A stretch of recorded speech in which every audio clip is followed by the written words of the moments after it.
Chapter 1. The Other Minister. It was nearing midnight, and the Prime Minister was sitting alone in his office, reading a long memo that was slipping through his brain without even leaving the slightest trace of meaning behind. He was waiting for a call from the President of a far distant country, and between wondering when the wretched man would telephone and trying to suppress unpleasant memories of what had been a very long, tiring and difficult week, there was not much space in his head for anything else. The more he attempted to focus on the print on the page before him, the more clearly the Prime Minister could see the gloating face of one of his political opponents. This particular opponent had appeared on the news that very day, not only to enumerate all the terrible things that had happened in the last week, as though anyone needed reminding, but also to explain why each and every one of them was the government's fault. The Prime Minister's pulse quickened at the very thought of these accusations, for they were neither fair nor true. How on earth was his government supposed to have stopped that bridge collapsing? It was outrageous for anybody to suggest that they were not spending enough on bridges. The bridge was less than 10 years old, and the best experts were at a loss to explain why it had snapped cleanly in two, sending a dozen cars into the watery depths of the river below. And how dared anyone suggest that it was lack of policemen that had resulted in those two very nasty and well-publicised murders, or that the government should have somehow foreseen the freak hurricane in the West Country that had caused so much damage to both people and property? And was it his fault that one of his junior ministers, Herbert Chorley, had chosen this week to act so peculiarly that he was now going to be spending a lot more time with his family? A grim mood has gripped the country, the opponent had concluded, barely concealing his own broad grin. And unfortunately, this was perfectly true.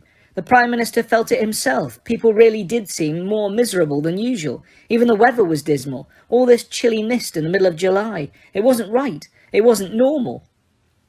He turned over the second page of the memo, saw how much longer it went on, and gave it up as a bad job. Stretching his arms above his head, he looked around his office mournfully. It was a handsome room, with a fine marble fireplace facing the long sash windows, firmly closed against the unseasonable chill.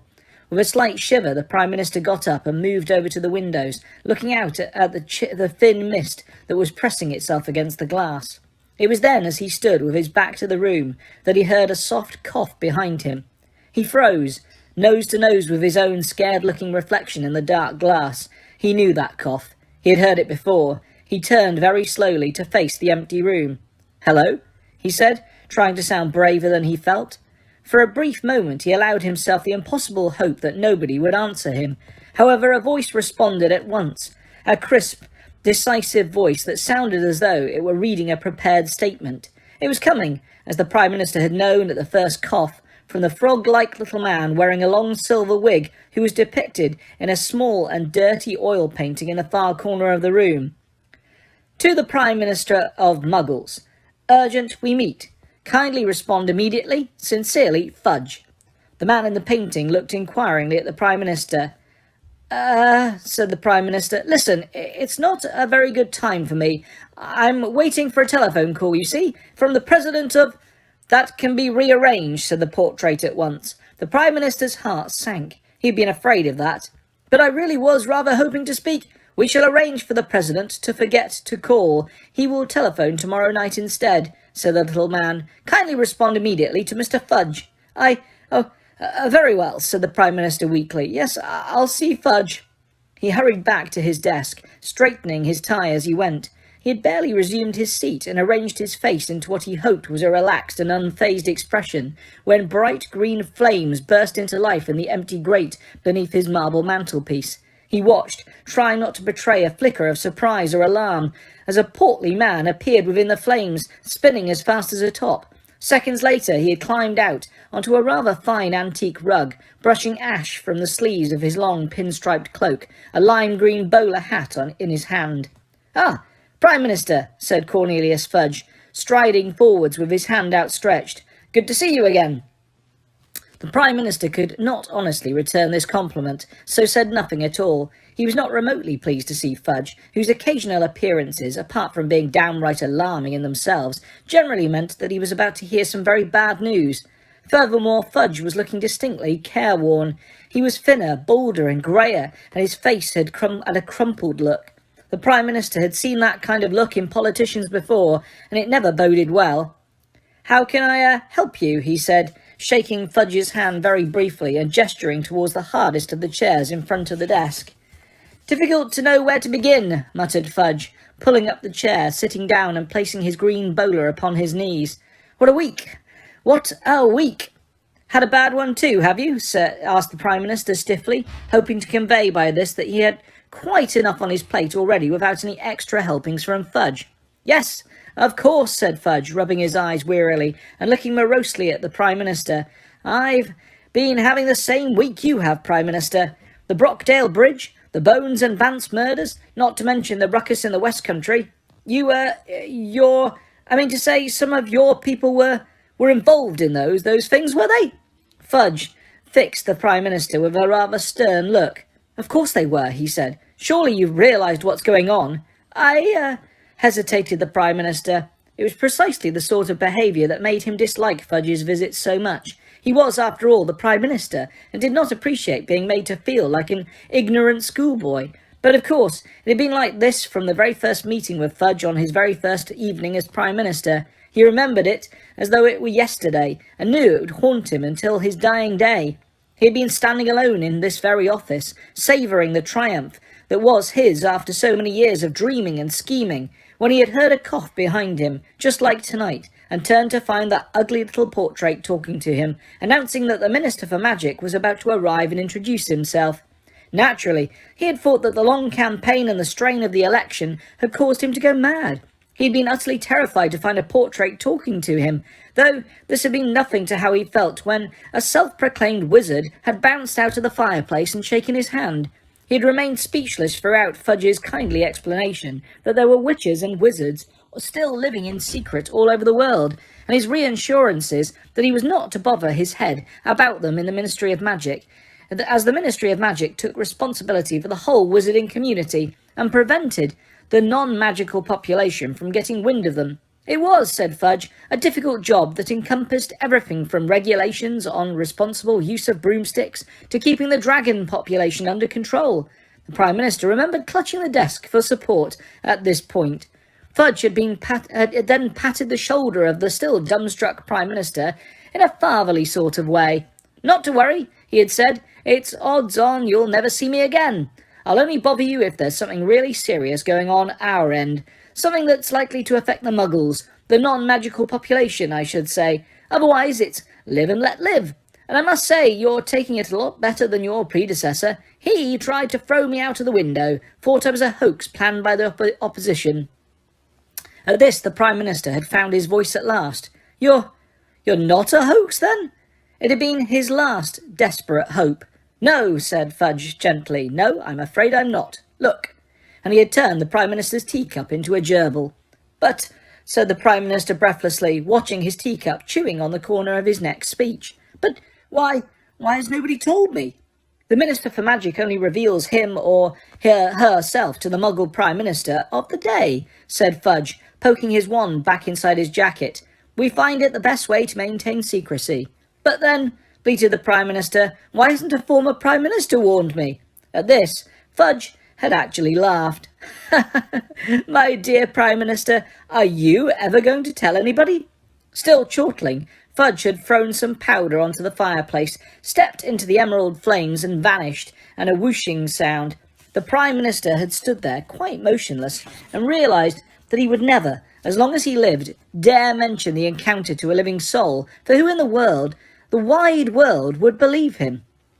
The shock had taken a little while to wear off. For a time he had tried to convince himself that Fudge had indeed been a hallucination brought on by lack of sleep during his gruelling election campaign.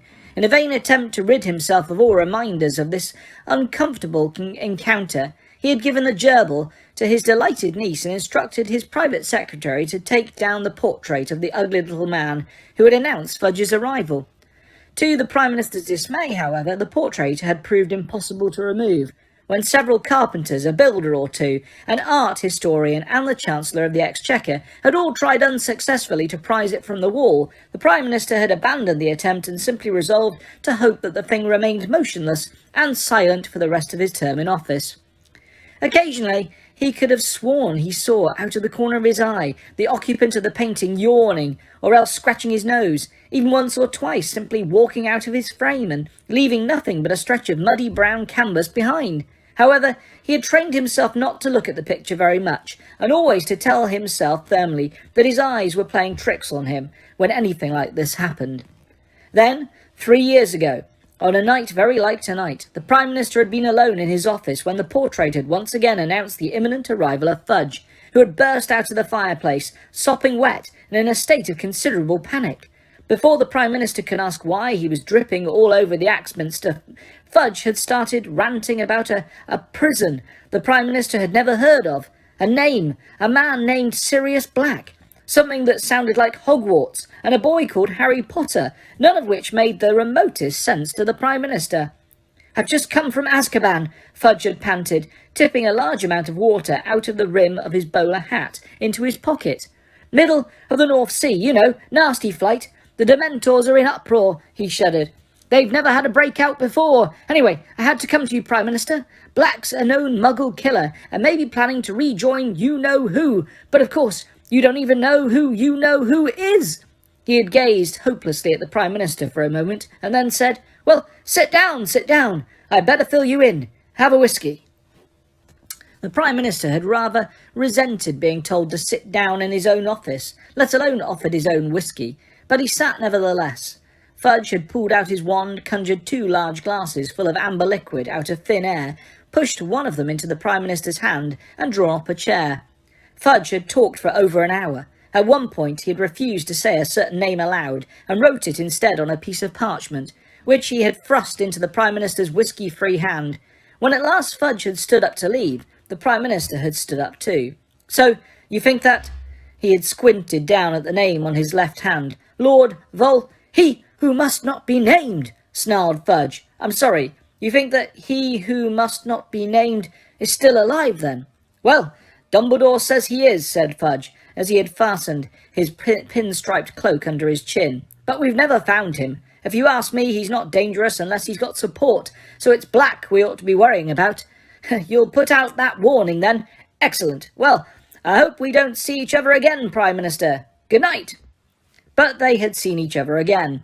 Less than a year later, a harassed-looking Fudge had appeared out of thin air in the Cabinet Room to inform the Prime Minister that there had been a spot of bother at Quidditch, or that was what it had sounded like, World Cup, and that several Muggles had been involved, but that the Prime Minister was not to worry. The fact that you-know-whose mark had been seen again meant nothing. Fudge was sure it was an isolated incident, and the Muggle Liaison Office was dealing with all memory modifications as they spoke.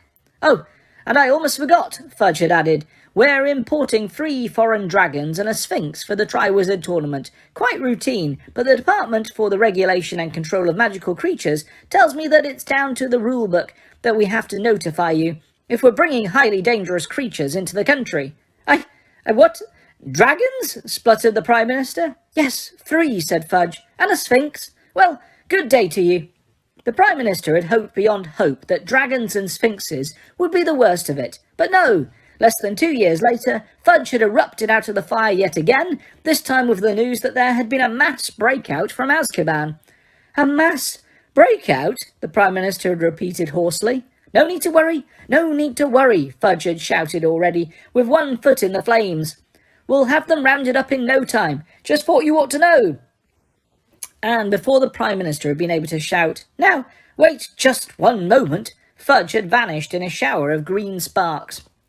Whatever the press and the opposition might say, the Prime Minister was not a foolish man. It had not escaped his notice that despite Fudge's assurances at their first meeting, they were now seeing rather a lot of each other, nor that Fudge was becoming more flustered with each visit.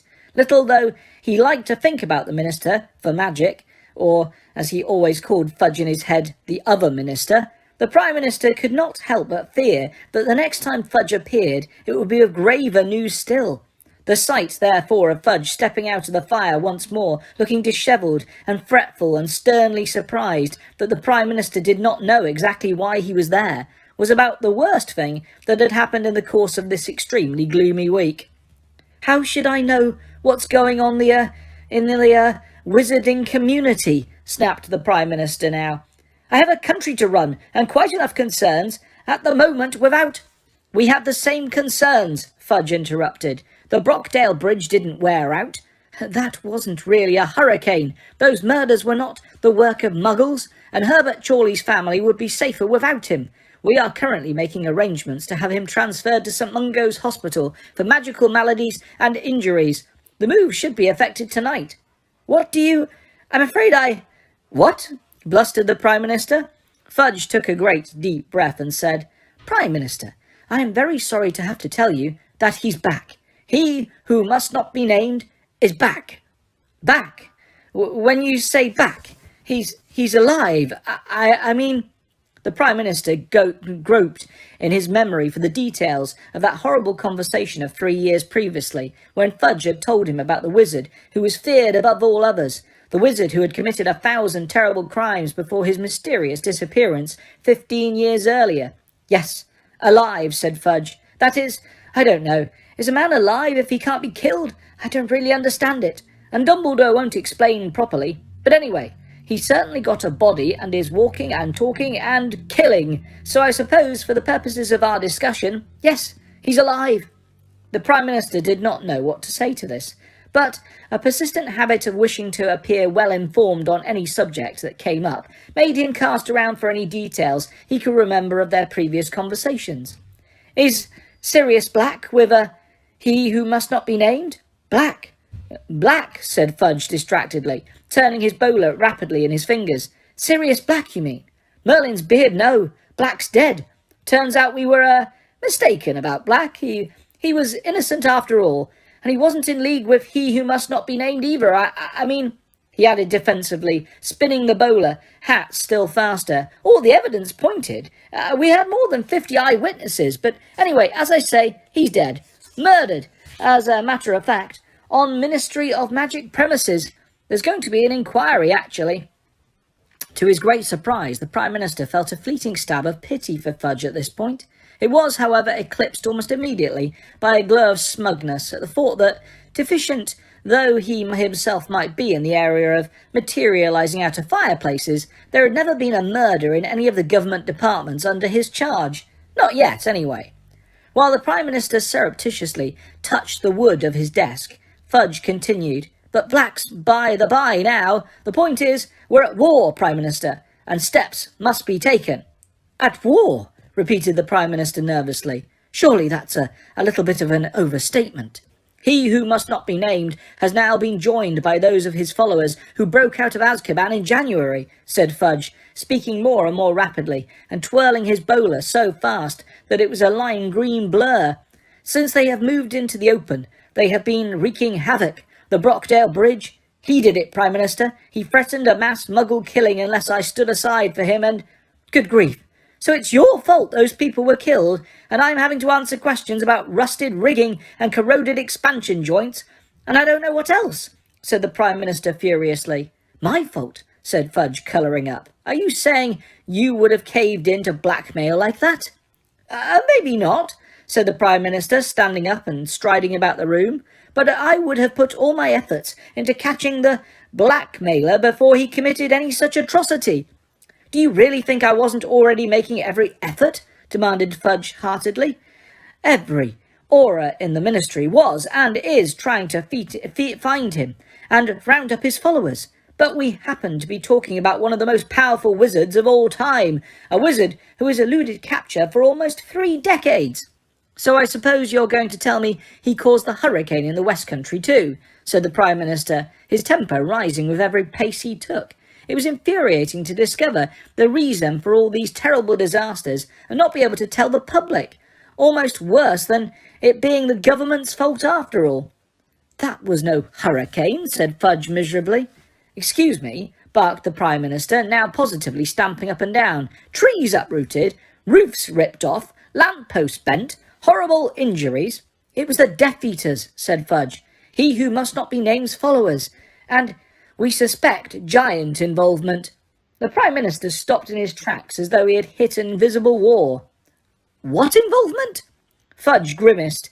"He used giants last time, when he wanted to go for the grand effect. The Office of Misinformation has been working round the clock. We've had teams of obliviators out trying to modify the memories of all the muggles who saw what really happened. We've got most of the Department of the Regulation and Control of Magical Creatures running around Somerset, but we can't find the giant. It's been a disaster." "You don't say," said the Prime Minister furiously. "I won't deny that morale is pretty low at the Ministry," said Fudge. "What with all that and then losing Amelia Bones." "Losing who?" "Amelia Bones, head of the Department of Magical Law Enforcement. We think he who should not be named may have murdered her in person, because she was a very gifted witch, and all the evidence was that she put up a real fight." Fudge cleared his throat, and with an effort, it seemed, stopped spinning his bowler hat. "But that murder was in the newspapers," said the Prime Minister, momentarily diverted from his anger. "Our newspapers. Amelia Bones. It just said she was a middle-aged woman who lived alone. It was a nasty killing, wasn't it? It had rather a lot of publicity. The police are baffled, you see." Fudge sighed. "Well, of course they are. Killed in a room that was locked from the inside, wasn't she? We, on the other hand, know exactly who did it. Not that that gets any further towards catching him. And then there was Emmeline Vance. Maybe you didn't hear about that one." Oh, yes, I did," said the Prime Minister. "It happened just around the corner from here, as a matter of fact. The papers had a field day with it. Breakdown of law and order in the Prime Minister's backyard." "And as if all that wasn't enough," said Fudge, barely listening to the Prime Minister, "we've got Dementors swarming all over the place, attacking people left, right and centre." Once upon a happier time, this sentence would have been unintelligible to the Prime Minister, but he was wiser now. "I thought Dementors guard the prisoners in Azkaban," he said cautiously. "They did," said Fudge wearily, "but not any more. They've deserted the prison and joined He Who Must Not Be Named. I won't pretend that wasn't a blow." "But," said the Prime Minister, with a sense of dawning horror, "didn't you tell me they're the creatures that drain hope and happiness out of people?" "That's right, and they're breeding. That's what's causing all this mist." The Prime Minister sank, weak-kneed, into the nearest chair. The idea of invisible creatures swooping through the towns and countryside, spreading despair and hopelessness in his voters, made him feel quite faint. "Now see here, Fudge, you've got to do something. It's your responsibility as Minister for Magic." "My dear Prime Minister, you can't honestly think I'm still Minister for Magic after all this. I was sacked 3 days ago. The whole wizarding community has been screaming for my resignation for a fortnight. I've never known them so united in my whole term of office," said Fudge, with a brave attempt at a smile. The Prime Minister was momentarily lost for words. Despite his indignation at the position into which he had been placed, he still rather felt for the shrunken-looking man sitting opposite him. I'm very sorry," he said finally. If there's anything I can do." "It's very kind of you, Prime Minister, but there is nothing. I was sent here tonight to bring you up to date on recent events and to introduce you to my successor. I rather thought he'd be here by now, but of course he's very busy at the moment, with so much going on." Fudge looked around at the portrait of the ugly little man wearing the long curly silver wig, who was digging in his ear with the point of a quill. Catching Fudge's eye, the portrait said, "He'll be here in a moment. He's just finishing a letter to Dumbledore." "I wish him luck," said Fudge, sounding bitter for the first time. "I've been writing to Dumbledore twice a day for the past fortnight, but he won't budge. If he'd just been prepared to persuade the boy, I might still be... well, maybe Scrimger will have more success." Fudge subsided into what was clearly an aggrieved silence, but it was broken almost immediately by the portrait, which suddenly spoke in its crisp official voice. "To the Prime Minister of Muggles, requesting a meeting, urgent. Kindly respond immediately. Rufus Scrimger, Minister for Magic." Yes, fine," said the Prime Minister distractedly, and he barely flinched as the flames in the grate turned emerald green again, rose up and revealed a second spinning wizard in their heart, disgorging him moments later on the antique rug. Fudge got to his feet, and after a moment's hesitation the Prime Minister did the same, watching the new arrival straighten up, dust down his long black robes and look around. The Prime Minister's first foolish thought was that Rufus Scrimger looked rather like an old lion. There were streaks of grey in his mane of tawny hair and his bushy eyebrows. He had keen yellowish eyes behind a pair of wire-rimmed spectacles and a certain rangy, loping grace, even though he walked with a slight limp. There was an immediate impression of shrewdness and toughness. The Prime Minister thought he understood why the wizarding community preferred Scrimgeour to Fudge as a leader in these dangerous times. "How do you do?" said the Prime Minister politely, holding out his hand. Scrimgeour grasped it briefly, his eyes scanning the room, then pulled out a wand from under his robes. "Fudge told you everything?" he asked, striding over to the door and tapping the keyhole with his wand. The Prime Minister heard the lock click. Yes," said the Prime Minister, "and if you don't mind, I'd rather that door remained unlocked." "I'd rather not be interrupted," said Scrimgeour shortly. "Or watched," he added, pointing his wand at the window so that the curtains swept across them. "Right, well, I'm a busy man, so let's get down to business. First of all, we need to discuss your security." The Prime Minister drew himself up to his fullest height and replied, "I am perfectly happy with the security I've already got, thank you very." "Well, we're not," Scrimgeour cut in. "It'll be a poor lookout for the Muggles if their Prime Minister gets put under the Imperious curse. The new secretary in your outer office—" "I'm not getting rid of Kingsley Shacklebolt, if that's what you're suggesting," said the Prime Minister hotly. "He's highly efficient, gets through twice the work the rest of them." "That's because he's a wizard," said Scrimgeour, without a flicker of a smile. "A highly trained aura who has been assigned to you for your protection." "Now, wait a moment," declared the Prime Minister. "You can't just put your people into my office. I decide who works here." "I thought you were happy with Shacklebolt," said Scrimgeour coldly. "I am. That's to say I was—" "Then there's no problem, is there?" said Scrimgeour. Well, as long as Shacklebolt's work continues to be, excellent," said the Prime Minister lamely, but Scrimgeour barely seemed to hear him. "Now, about Herbert Chorley, your junior minister," he continued, "the one who has been entertaining the public by impersonating a duck." "What about him?" asked the Prime Minister. "He has clearly reacted to a poorly performed Imperious curse," said Scrimgeour. "It's addled his brains, but he could still be dangerous." "He's only quacking," said the Prime Minister weakly. "Surely a bit of a rest. Maybe go easy on the drink." "A team of healers from St. Mungo's Hospital for Magical Maladies and Injuries is examining him as we speak. So far he has attempted to strangle 3 of them," said Scrimgeour. "I think it must... it's best that we remove him from Muggle society for a while." He'll be all right, won't he?" said the Prime Minister anxiously. Scrimgeour merely shrugged, already moving back towards the fireplace. "Well, that's really all I had to say. I will keep you posted of developments, Prime Minister, or at least I shall probably be too busy to come personally, in which case I shall send Fudge here. He has consented to stay on in an advisory capacity." Fudge attempted to smile, but was unsuccessful. He merely looked as though he had a toothache. Scrimgeour was already rummaging in his pocket for the mysterious powder that turned the fire green. The Prime Minister gazed hopelessly at the pair of them for a moment. Then the words he had fought to suppress all evening burst from him at last. "But for heaven's sake, you're wizards! You can do magic!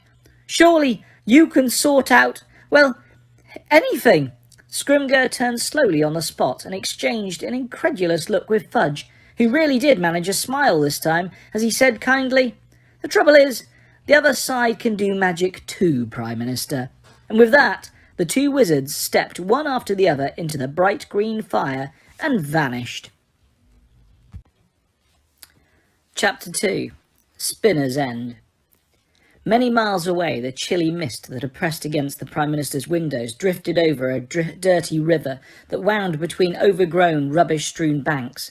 An immense chimney, relic of a disused mill, reared up, shadowy and ominous. There was no sound apart from the whisper of the black water, and no sign of life apart from a scrawny fox that had slunk down the bank to nose hopefully at some old fish and chip wrappings in the tall grass. But then, with a very faint pop, a slim hooded figure appeared out of the thin air on the edge of the river. The fox froze, wary eyes fixed upon this strange new phenomenon. The figure seemed to take its bearings for a few moments, then set off with light, quick strides, its long cloak rustling over the grass.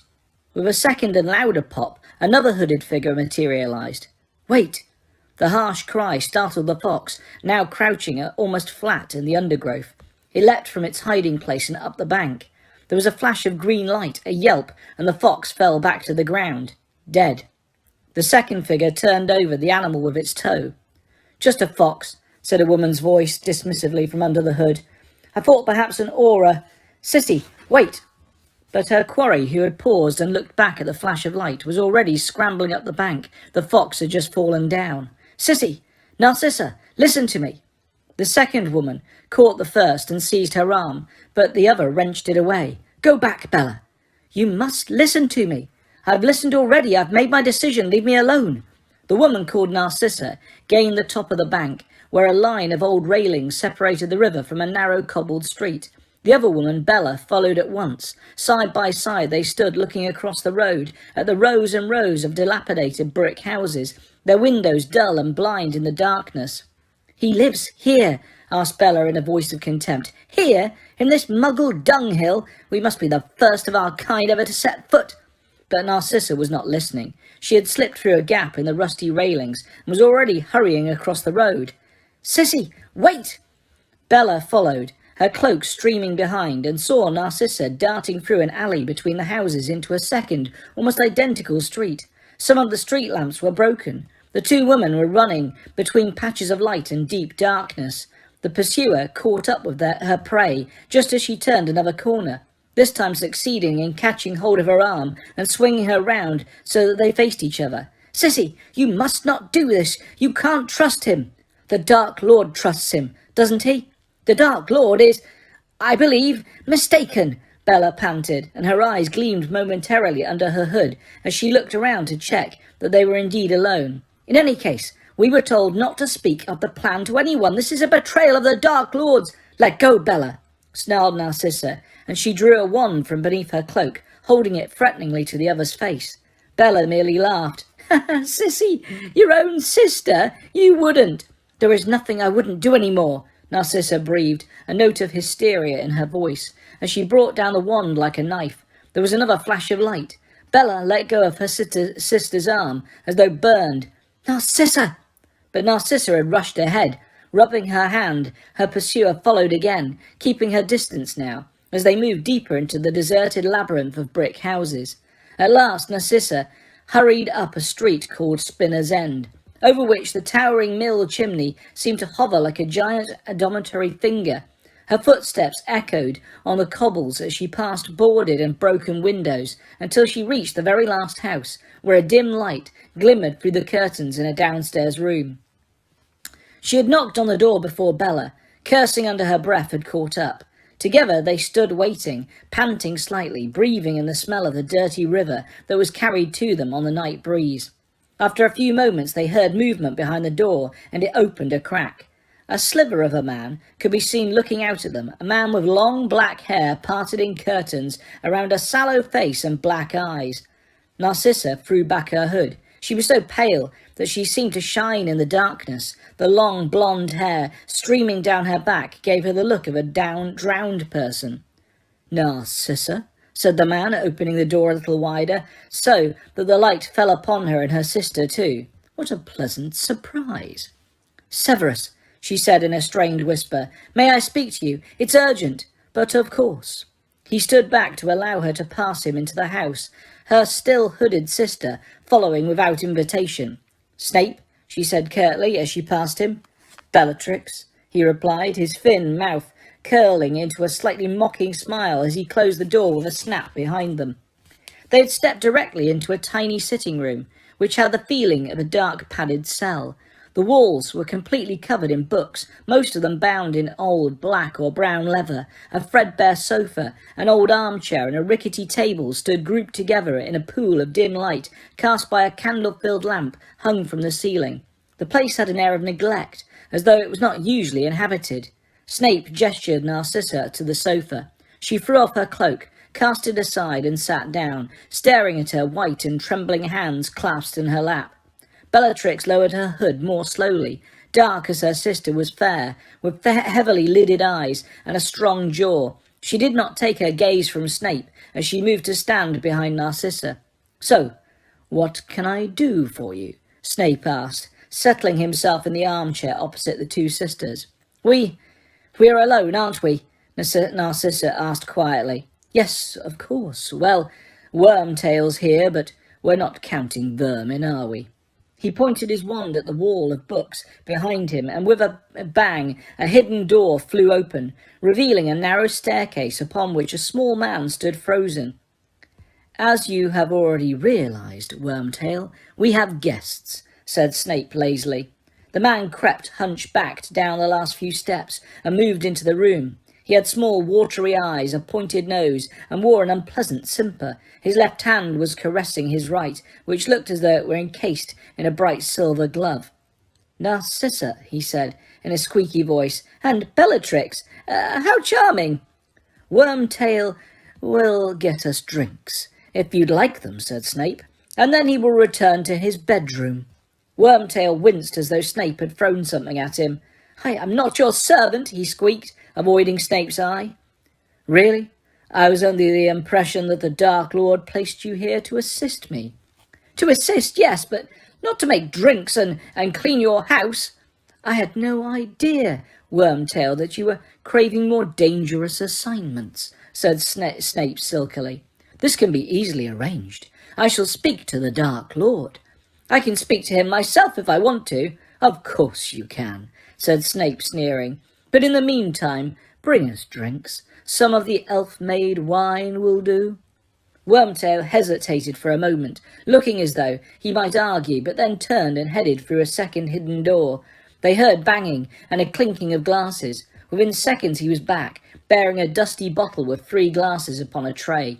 He dropped these on the rickety table and scurried from their presence, slamming the book-covered door behind him. Snape poured out 3 glasses of blood-red wine and handed 2 of them to the sisters. Narcissa murmured a word of thanks, whilst Bellatrix said nothing, but continued to glower at Snape. This did not seem to discompose him. On the contrary, he looked rather amused. The Dark Lord, he said, raising his glass and draining it. The sisters copied him. Snape refilled their glasses. As Narcissa took her second drink, she said in a rush, Severus, I'm sorry to come here like this, but I had to see you. I think you are the only one who can help me. Snape held up a hand to stop her, then pointed his wand again at the concealed staircase door. There was a loud bang and a squeal, followed by the sound of Wormtail scurrying back up the stairs. My apologies, said Snape. He has lately taken to listening at doors. And, well, you know, I don't know what he means by it. You were saying, Narcissa. She took a great shuddering breath and started again. Severus, I know I ought not to be here. I've been told to say nothing to anyone, but then you ought to hold your tongue, snarled Bellatrix, particularly in present company. Present company, repeated Snape sardonically. And what am I to understand by that, Bellatrix? That I don't trust you, Snape, as you very well know. Narcissa let out a noise that might have been a dry sob and covered her face with her hands. Snape set his glass down upon the table and sat back again, his hands upon the arms of his chair, smiling into Bellatrix's glowering face. Narcissa, I think we ought to hear what Bellatrix is bursting to say. It will save tedious interruptions. Well, continue, Bellatrix, said Snape. Why is it that you do not trust me? 100 reasons, she said loudly, striding out from behind the sofa to slam her glass upon the table. Where to start? Where were you when the Dark Lord fell? Why did you never take any attempt to find him when he vanished? What have you been doing all these years that you've lived in Dumbledore's pocket? Why did you stop the Dark Lord procuring the Philosopher's Stone? Why did you not return at once when the Dark Lord was reborn? Where were you in a few weeks ago, when we battled to retrieve the prophecy of the Dark Lord? And why, Snape, is Harry Potter still alive, when you have had him at your mercy for 5 years? She paused, her chest rising and falling rapidly, the colour high in her cheeks. Behind her, Narcissa sat motionless, her face still hidden in her hands. Snape smiled.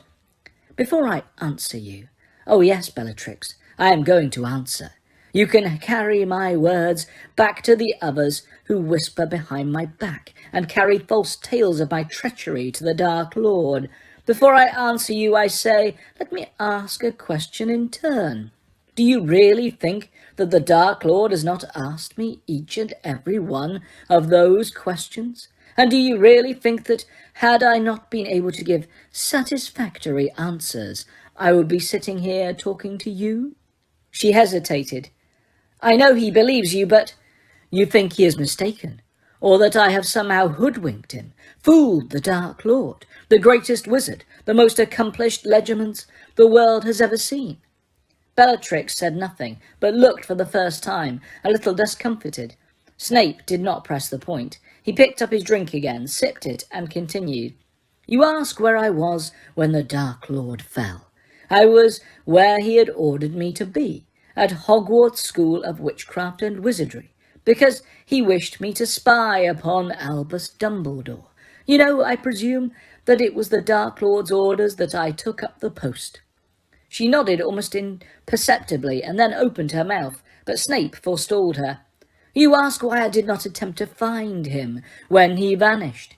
For the same reason that Avery, Yaxley, the Carrows, Greyback, Lucius—" he inclined his head slightly to Narcissa, "and many others did not attempt to find him. I believed him finished. I am not proud of it. I was wrong, but there it is. If he had not forgiven who lost faith at that time, he would have very few followers left." "He'd have me," said Bellatrix passionately. "I, who spent many years in Azkaban for him." "Yes, indeed, most admirable," said Snape in a bored voice. "Of course, you weren't a lot of use to him in prison, but the gesture was undoubtedly fine." "Gesture!" she shrieked. In her fury she looked slightly mad. "While I endured the Dementors, you remained at Hogwarts comfortably playing Dumbledore's pet." "Not quite," said Snape calmly. "He wouldn't give me the Defence Against the Dark Arts job, you know. Seemed to think it might bring about a relapse, tempt me into my old ways." "This was your sacrifice for the Dark Lord, not to teach your favourite subject," she jeered. "Why did you stay there all that time, Snape, still spying on Dumbledore for a master you believed dead?" "Hardly," said Snape, "although the Dark Lord is pleased that I never deserted my post. I had 16 years of information on Dumbledore to give him when he returned, a rather more useful welcome back present than endless reminiscences of how unpleasant Azkaban is." "But you stayed—" "Yes, Bellatrix, I stayed," said Snape, betraying a hint of impatience for the first time. "I had a comfortable job that I preferred to a stint in Azkaban. They were rounding up the Death Eaters, you know. Dumbledore's protection kept me out of jail. It was most convenient, and I used it. I repeat, the Dark Lord does not complain that I stayed, so I do not see why you do." "I think you next wanted to know," he pressed on, a little more loudly, for Bellatrix showed every sign of interrupting, "why I stood between the Dark Lord and the Philosopher's Stone. That is easily answered. He did not know whether he could trust me. He thought, like you, that I had turned from faithful Death Eater to Dumbledore's stooge. He was in a pitiable condition, very weak, sharing the body of a mediocre wizard. He did not dare reveal himself to a former ally, if that ally might turn him over to Dumbledore or the Ministry. I deeply regret that he did not trust me. He would have returned to power 3 years sooner. As it was, I saw only greedy and unworthy Quirrell attempting to steal the stone, and I admit I did all I could to thwart him." Bellatrix's mouth twisted as though she had taken an unpleasant dose of medicine. "But you didn't return when he came back. You didn't fly back to him at once when you felt the dark mark burn." "Correct. I returned 2 hours later. I returned on Dumbledore's orders." "On Dumbledore's?" she began in tones of outrage. "Think," said Snape, impatient again. "Think. By waiting 2 hours, just 2 hours, I ensured that I could remain at Hogwarts as a spy. By allowing Dumbledore to think that I was only returning to the Dark Lord's side because I was ordered to, I've been able to pass information on Dumbledore and the Order of the Phoenix ever since. Consider, Bellatrix, the dark mark had been growing stronger for months. I knew he must be about to return. All the Death Eaters knew. I had plenty of time to think about what I wanted to do, to plan my next move, to escape like Karkaroff, didn't I? The Dark Lords Her initial displeasure at my lateness vanished entirely, I assure you, when I explained that I remained faithful, although Dumbledore thought I was his man. Yes, the Dark Lord thought that I had left him forever, but he was wrong. But what use have you been? Sneered Bellatrix. What useful information have we had from you? My information has been conveyed directly to the Dark Lord, said Snape, if he chooses not to share it with you. He shares everything with me, said Bellatrix, firing up at once. He calls me his most loyal, his most faithful. Does he? Said Snape, his voice delicately inflected to suggest his disbelief. Does he still, after the fiasco at the Ministry? That was not my fault, said Bellatrix, flushing. The Dark Lord has, in the past, entrusted me with his most precious. If Lucius hadn't— Don't you dare blame my husband, said Narcissa in a low and deadly voice, looking up at her sister. There is no point appointing blame, said Snape smoothly. What is done. But not by you, said Bellatrix furiously. No, you were once again absent while the rest of us ran dangers. Were you not, Snape? My orders were to remain behind, said Snape. Perhaps you disagree with the Dark Lord. Perhaps you think that Dumbledore would not have noticed if I had joined forces with the Death Eaters to fight the Order of the Phoenix. And forgive me, you speak of dangers. You were facing 6 teenagers, were you not? They were joined, as you very well know, by half of the Order before long, snarled Bellatrix. And while we are on the subject of the Order, you still claim you cannot reveal the whereabouts of their headquarters, don't you? I am not the secret keeper. I cannot speak the name of the place. You understand how the enchantment works, I think. The Dark Lord is satisfied with the information I have passed him on the Order. It led, as perhaps you have guessed, to the recent capture and murder of Emmeline Vance, and it certainly helped dispose of Sirius Black, though I give you full credit for finishing him off. He inclined his head and toasted her. Her expression did not soften. You are avoiding my question, Snape. Harry Potter, you could have killed him at any point in the last 5 years. You have not done it. Why? Have you discussed this matter with the Dark Lord? Asked Snape. Lately, I am asking you, Snape. If I had murdered Harry Potter, the Dark Lord could not have used his blood to regenerate, making him invincible. You claim you foresaw the use of the boy, she jeered. I do not claim it. I had no idea of his plans. I've already confessed that I thought the Dark Lord dead. I am merely trying to explain why the Dark Lord is not sorry that Potter survived, at least until a year ago. But why did you keep him alive? Have you not understood me? It was only Dumbledore's protection that was keeping me out of Azkaban. Do you disagree that murdering his favourite student might have turned him against me? But there was more to it than that. I should remind you that when Potter first arrived at Hogwarts, there were still many stories circulating about him, rumours that he himself was a great dark wizard, which was how he had survived the Dark Lord's attack. Indeed, many of the Dark Lord's old followers thought Potter might be a standard around which we could all rally once more. I was curious, I admit it, and not at all inclined to murder him the moment he set foot in the castle. Of course, it became apparent to me very quickly that he had no extraordinary talent at all. He has fought his way out of a number of tight corners by a simple combination of sheer luck and more talented friends. He is mediocre to the last degree, though as obnoxious and self-satisfied as was his father before him. I have done my utmost to have him thrown out of Hogwarts, where I believe he scarcely belongs. But kill him, or allow him to be killed in front of me? I would have been a fool to risk it, with Dumbledore close at hand.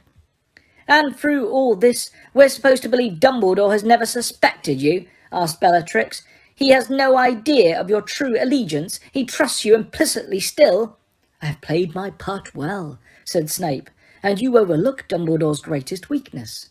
He has to believe the best of people.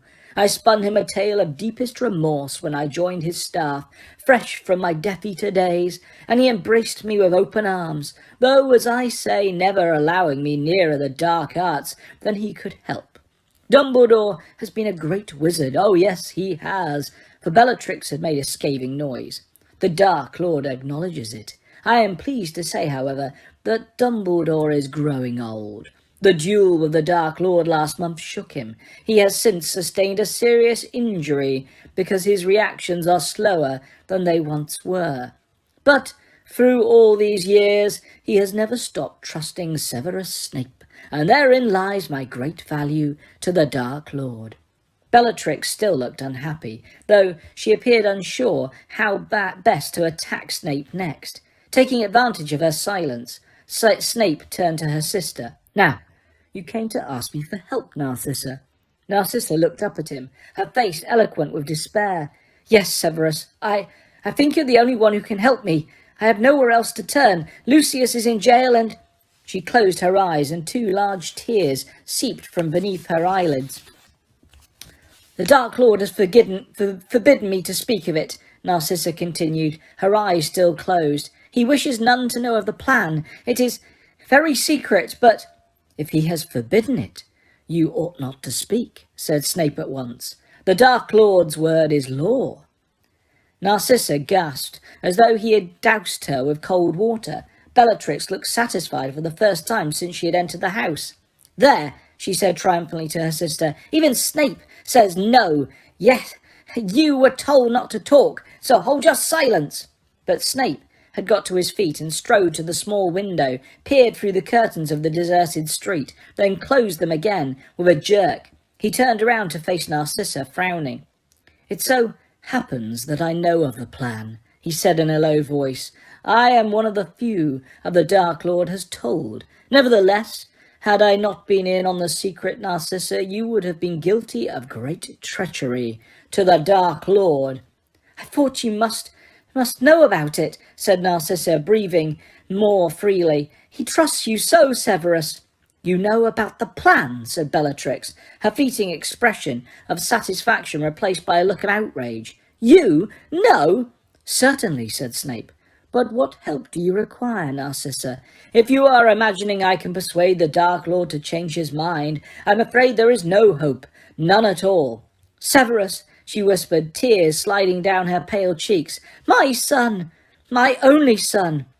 "Draco should be proud," said Bellatrix indifferently. "The Dark Lord is granting him a great honour, and I will say this for Draco, he isn't shrinking away from his duty. He seems glad of a chance to prove himself, excited at the prospect." Narcissa began to cry in earnest, gazing beseechingly all the while at Snape. "That's because he is 16 and has no idea what lies in store. Why, Severus? Why, my son? It is too dangerous. This is vengeance for Lucius's mistake. I know it." Snape said nothing. He looked away from the sight of her tears as though they were indecent, but he could not pretend not to hear her.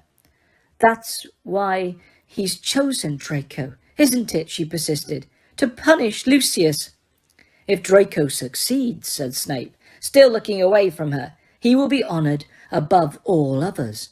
"But he won't succeed," sobbed Narcissa. "How can he? Even the Dark Lord himself—" Bellatrix gasped. Narcissa seemed to lose her nerve. "I only meant that nobody has yet succeeded. Severus, please, you've always been Draco's favourite teacher. You are Lucius's old friend. I beg you. You are the Dark Lord's favourite, his most trusted adviser. Will you speak to him? Persuade him?" "The Dark Lord will not be persuaded.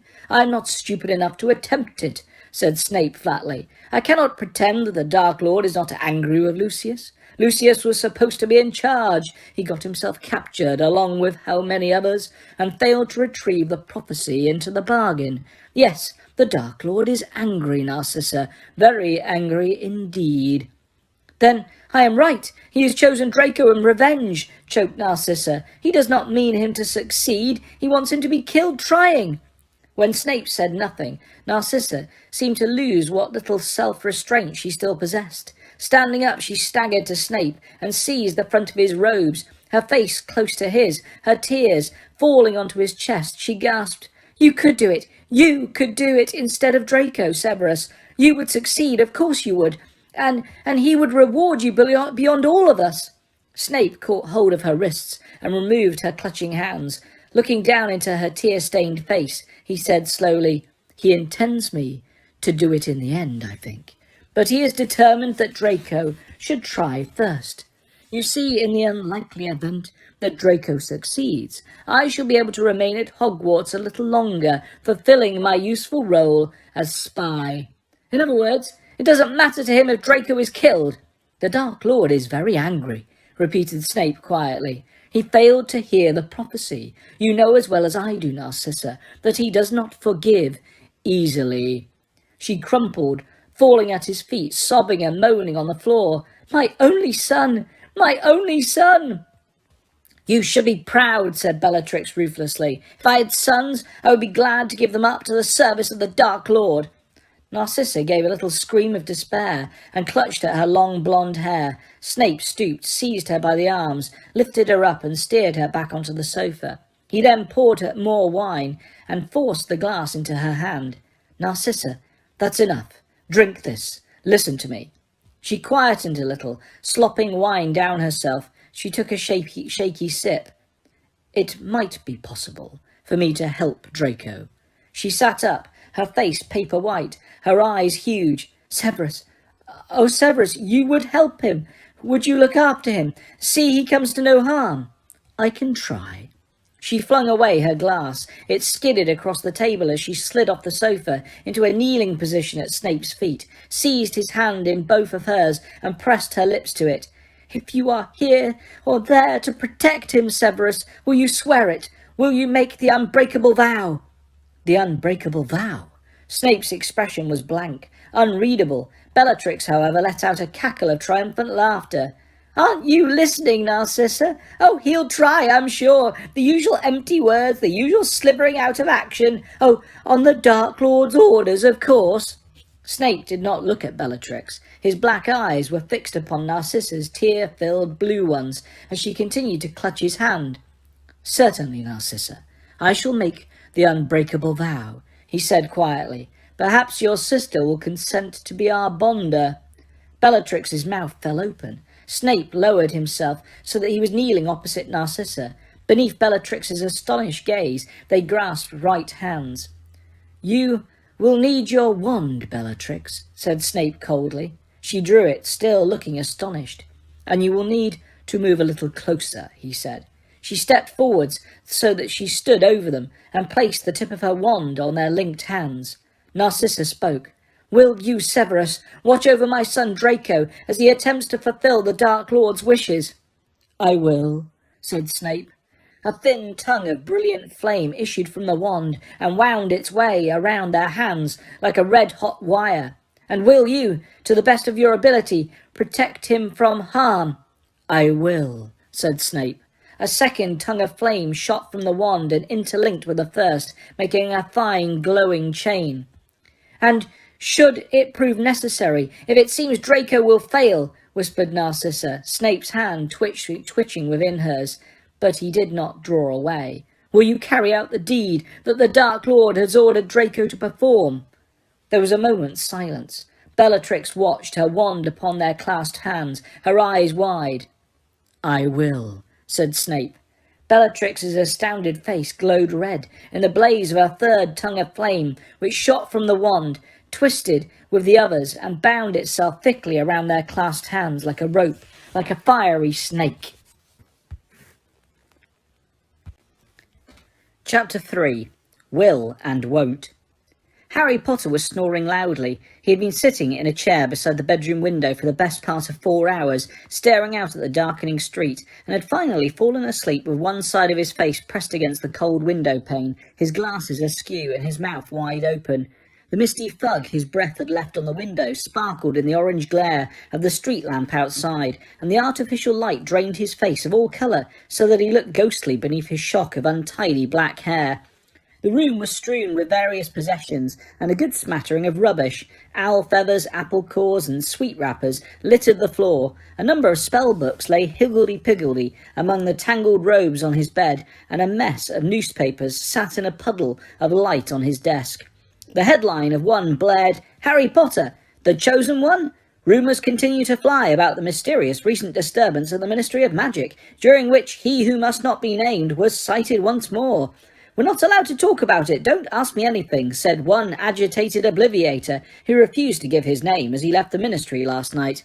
Nevertheless, highly placed sources within the ministry have confirmed that the disturbance centred on the fabled Hall of Prophecy, though ministry spokewizards have hitherto refused even to confirm the existence of such a place. A growing number of the wizarding community believe that the Death Eaters, now serving sentences in Azkaban for trespass and attempted theft, were attempting to steal a prophecy. The nature of that prophecy is unknown, although speculation is rife that it concerns Harry Potter, the only person ever known to have survived the killing curse, and who is also known to have been at the ministry on the night in question. Some are going so far as to call Potter the Chosen One, believing that the prophecy names him as the only one who will be able to rid us of he who must not be named. The current whereabouts of the prophecy, if it exists, are unknown, although, continue, page 2, column 5. A second newspaper lay beside the first. This one bore the headline, "Scrimgeour Succeeds Fudge." Most of the front page was taken up with a large black and white picture of the man with a lion-like mane of thick hair and a rather ravaged face. The picture was moving. The man was waving at the ceiling. Rufus Scrimgeour, previously head of the Aura Office in the Department of Magical Law Enforcement, has succeeded Cornelius Fudge as Minister for Magic. The appointment has largely been greeted with enthusiasm by the wizarding community, though rumours of a rift between the new minister and Albus Dumbledore, newly reinstated Chief Warlock of the Wizengamot, surfaced within hours of Scrimgeour taking office. Scrimgeour's representatives admitted that he had met with Dumbledore at once upon taking possession of the top job, but refused to comment on the topics under discussion. Albus Dumbledore is known to... Continued, page 3, column 2. To the left of this paper sat another, which had been folded so that a story bearing the title "Ministry Guarantees Student Safety" was visible. Newly appointed Minister for Magic, Rufus Scrimgeour, spoke today of the tough new measures taken by his ministry to ensure the safety of students returning to Hogwarts School of Witchcraft and Wizardry this autumn. For obvious reasons, the ministry will not be going into detail about its stringent new security plans, said the minister, although an insider confirmed that measures include defensive spells and charms, a complex array of counter-curses, and a small task force of auras dedicated solely to the protection of Hogwarts School. Most seem reassured by the new minister's tough stand on student safety, said Mrs. Augusta Longbottom. My grandson Neville, a good friend of Harry Potter's, incidentally, who fought the Death Eaters alongside him at the ministry in June and... But the rest of this story was obscured by the large bird cage standing on top of it. Inside it was a magnificent snowy owl. Her amber eyes surveyed the room imperiously, her head swivelling occasionally to gaze at her snoring master. Once or twice she clicked her beak impatiently, but Harry was too deeply asleep to hear her. A large trunk stood in the very middle of the room. Its lid was open. It looked expectant, yet it was almost empty, but for a residue of old underwear, sweets, empty ink bottles and broken quills that coated the very bottom. Nearby on the floor lay a purple leaflet emblazoned with the words, "Issued on behalf of the Ministry of Magic, protecting your home and family against dark forces." The wizarding community is currently under threat from an organisation calling itself the Death Eaters. Observing the following simple security guidelines will help protect you, your family and your home from attack. 1. You are advised not to leave the house alone. 2. Particular care should be taken during the hours of darkness. Wherever possible, arrange to complete journeys before night has fallen. 3. Review the security arrangements around your house, making sure that all family members are aware of emergency measures, such as shield and disillusionment charms, and, in the case of underage family members, side-along apparition. Number 4, agree security questions with close friends and family so as to detect Death Eaters masquerading as others by use of Polyjuice Potion. See page 2. Number 5, should you feel that a family member, colleague, friend or neighbour is acting in a strange manner, contact the Magical Law Enforcement Squad at once. They may have been put under the Imperious Curse. See page 4. Number 6, should the dark mark appear over any dwelling place or other building, do not enter, but contact the Aura office immediately. Number 7, unconfirmed sightings suggest that the Death Eaters may now be using, in theory, See page 10. Any sighting of an amphibious or encounter with same should be reported to the ministry immediately. Harry grunted in his sleep, and his face slid down the window an inch or so, making his glasses still more lopsided, but he did not wake up. An alarm clock, repaired by Harry several years ago, ticked loudly on the sill, showing 1 minute to 11. Beside it, held in place by Harry's relaxed hand, was a piece of parchment covered in thin, slanting writing. Harry had read this letter so often since his arrival 3 days ago that, although it had been delivered in a tightly furled scroll, it now lay quite flat. Dear Harry, if it is convenient for you, I shall call at number 4 Privet Drive this coming Friday at 11 p.m. to escort you to the Borough, where you have been invited to spend the remainder of your school holidays. If you are agreeable, I should also be glad if your assistance is in a matter to which I hope to attend on the way to the Borough. I shall explain this more fully when I see you. Kindly send your answer by return of this hour, hoping to see you this Friday. I am yours most sincerely, Albus Dumbledore. Though he already knew it by heart, Harry had been stealing glances at this missive every few minutes since 7 o'clock that evening, when he had first taken up his position beside his bedroom window, which had a reasonable view of both ends of Privet Drive. He knew it was pointless to keep reading Dumbledore's words. Harry had sent back his yes with the delivering owl, as requested, and all he could do now was wait. Either Dumbledore was going to come, or he was not. But Harry had not packed. It just seemed too good to be true that he was going to be rescued from the Dursleys after a mere fortnight of their company. He could not shrug off the feeling that something was going to go wrong. His reply to Dumbledore's letter might have gone astray. Dumbledore could be prevented from collecting him. The letter might turn out not to be from Dumbledore at all, but a trick or joke or a trap. Harry had not been able to face packing, and then being let down and having to unpack again. The only gesture he had made to the possibility of a journey was to shut his snowy owl, Hedwig, safely in her cage. The minute hand on the alarm clock reached the number 12, and at that precise moment the street lamp outside the window went out. Harry awoke as though the sudden darkness was an alarm. Hastily straightening his glasses and unsticking his cheek from the glass, he pressed his nose against the window instead, and squinted down at the pavement. A tall figure in a long, billowing cloak was walking up the garden path. Harry jumped up as though he had received an electric shock, knocked over his chair, and started snatching anything and everything within reach from the floor and throwing it into the trunk. Even as he lobbed a set of robes, 2 spell books, and a packet of crisps across the room, the doorbell rang. Downstairs in the living room, his Uncle Vernon shouted, "Who the blazes is calling at this time of night?" Harry froze with a brass telescope in one hand and a pair of trainers in the other. He had completely forgotten to warn the Dursleys that Dumbledore might be coming. Feeling both panicky and close to laughter, he clambered over the trunk and wrenched open his bedroom door, in time to hear a deep voice say, "Good evening. You must be Mr. Dursley. I dare say Harry has told you I would be coming for him." Harry ran down the stairs 2 at a time, coming to an abrupt halt several steps from the bottom, as long experience had taught him to remain out of arm's reach of his uncle whenever possible. There in the doorway stood a tall, thin man with waist-length silver hair and beard. Half-moon spectacles were perched on his crooked nose, and he was wearing a long black travelling cloak and pointed hat. Vernon Dursley, whose moustache was quite as bushy as Dumbledore's, though black, and who was wearing a pure puce dressing gown, was staring at the visitor as though he could not believe his tiny eyes. "Judging by your look of stunned disbelief, Harry did not warn you that I was coming," said Dumbledore pleasantly. "However, let us assume that you have invited me warmly into your house. It is unwise to linger over long on doorsteps in these troubled times." He stepped smartly over the threshold and closed the front door behind him.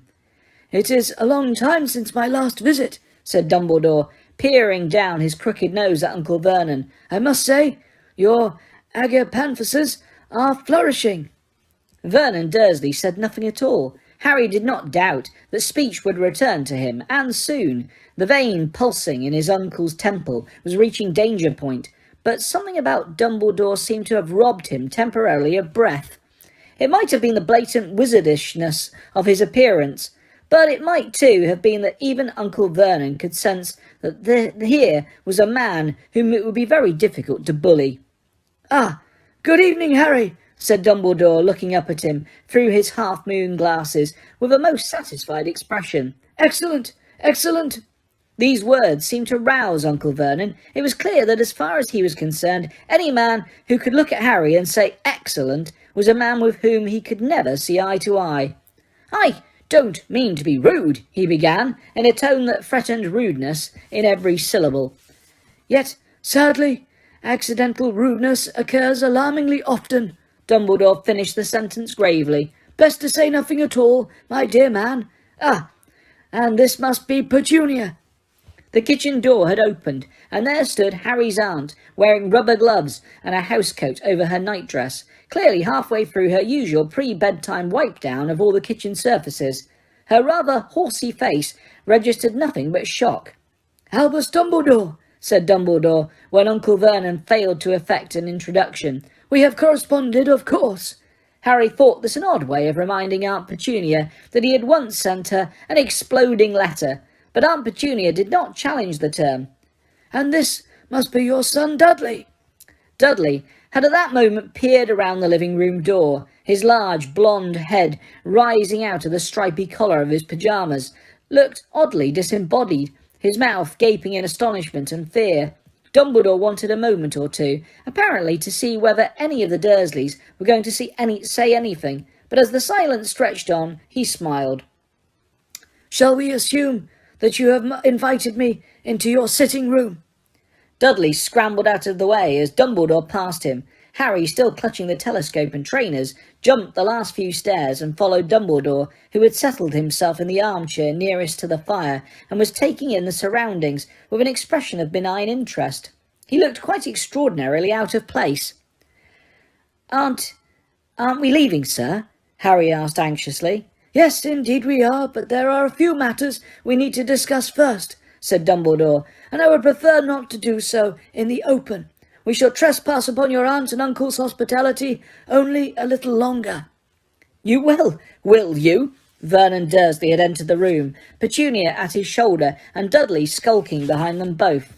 "Yes," said Dumbledore simply, "I shall." He drew his wand so rapidly that Harry barely saw it. With a casual flick, the sofa zoomed forwards and knocked the knees out from under all three of the Dursleys so that they collapsed upon it in a heap. Another flick of the wand and the sofa zoomed back to its original position. "We may as well be comfortable," said Dumbledore pleasantly. As he replaced his wand in his pocket, Harry saw that his hand was blackened and shriveled. It looked as though his flesh had been burned away. "Sir, what happened to your—" "Later, Harry," said Dumbledore. "Please, sit down." Harry took the remaining armchair, choosing not to look at the Dursleys, who seemed stunned into silence. I would assume that you were going to offer me refreshment," Dumbledore said to Uncle Vernon, "but the evidence so far suggests that that would be optimistic to the point of foolishness." A third twitch of the wand, and a dusty bottle and 5 glasses appeared in mid-air. The bottle tipped and poured a generous measure of honey-coloured liquid into each of the glasses, which then floated to each person in the room. "Madam Rosmerta's finest oak-matured mead," said Dumbledore, raising his glass to Harry, who caught hold of his own and sipped. He had never tasted anything like it before, but enjoyed it immensely. The Dursleys, after quick, scared looks at each other, tried to ignore their glasses completely, a difficult feat as they were nudging them gently on the sides of their heads. Harry could not suppress a suspicion that Dumbledore was rather enjoying himself. "Well, Harry," said Dumbledore, turning towards him, "a difficulty has arisen which I hope you will be able to solve for us. By us, I mean the Order of the Phoenix. But first of all, I must tell you that Sirius's will was discovered a week ago, and that he left you everything he owned."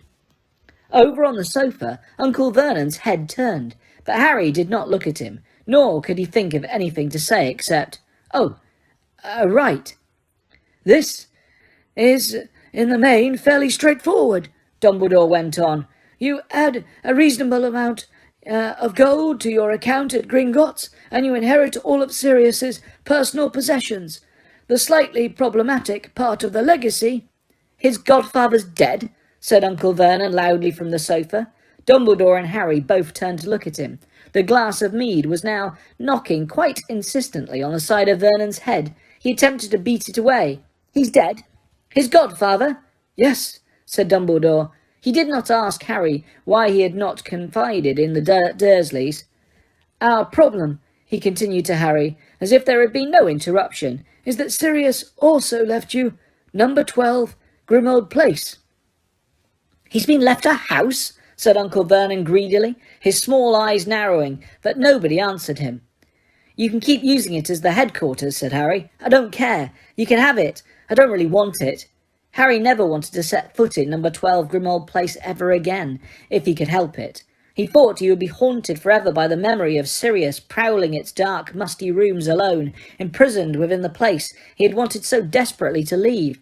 "That is generous," said Dumbledore. "We have, however, vacated the building temporarily." "Why?" "Well," said Dumbledore, ignoring the mutterings of Uncle Vernon, who was now being rapped smartly over the head by the persistent glass of mead, "Black family tradition decreed that the house was handed down the direct line to the next male with the name of Black. Sirius was the very last of the line, as his younger brother, Regulus, predeceased him, and both were childless. Well, his will makes it perfectly plain that he wants you to have the house. It is nevertheless possible that some spell or enchantment has been set upon the place to ensure that it cannot be owned by anyone other than a pure blood." A vivid image of the shrieking, spitting portrait of Sirius's mother that hung in the hall of number 12 Grimmauld Place flashed into Harry's mind. "I bet there has," he said. "Quite," said Dumbledore. "And if such an enchantment exists, then the ownership of the house is most likely to pass to the eldest of Sirius's living relatives, which would mean his cousin, Bellatrix Lestrange." Without realizing what he was doing, Harry sprang to his feet. The telescope and trainers in his lap rolled across the floor. Bellatrix Lestrange, Sirius's killer, inherit his house? "No," he said. "Well, obviously we would prefer that she didn't get it either," said Dumbledore calmly. "The situation is fraught with complications. We do not know whether the enchantments we ourselves have placed upon it, for example making it unplottable, will hold now that the ownership has passed from Sirius's hands. It might be that Bellatrix will arrive on the doorstep at any moment.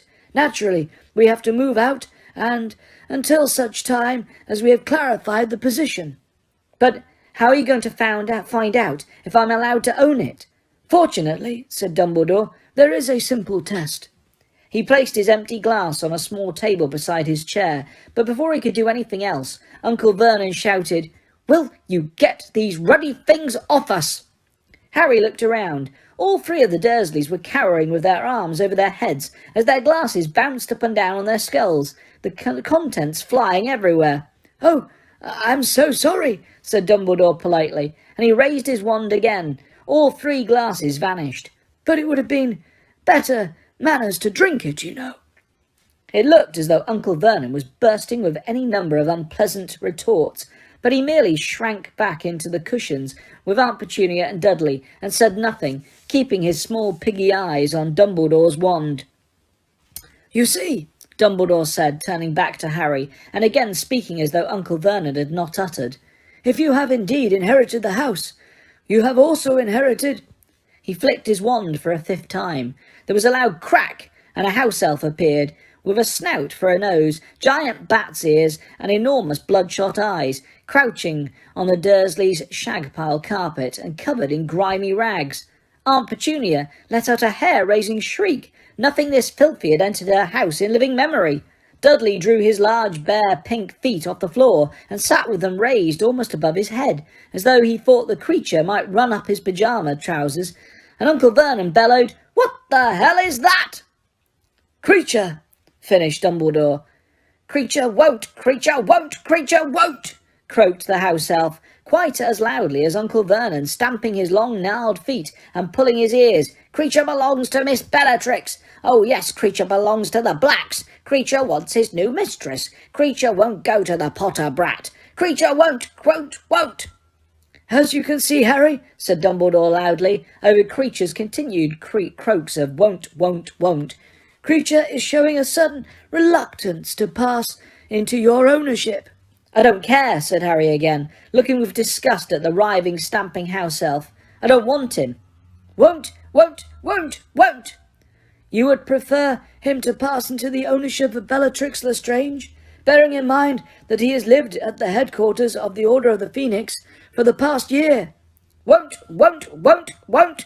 Harry stared at Dumbledore. He knew that Creature could not be permitted to go and live with Bellatrix Lestrange, but the idea of owning him, of having responsibility for the creature that had betrayed Sirius, was repugnant. Give him an order, said Dumbledore. If he has passed into your ownership, he will have to obey. If not, then we shall have to think of some other means of keeping him from his rightful mistress. Won't!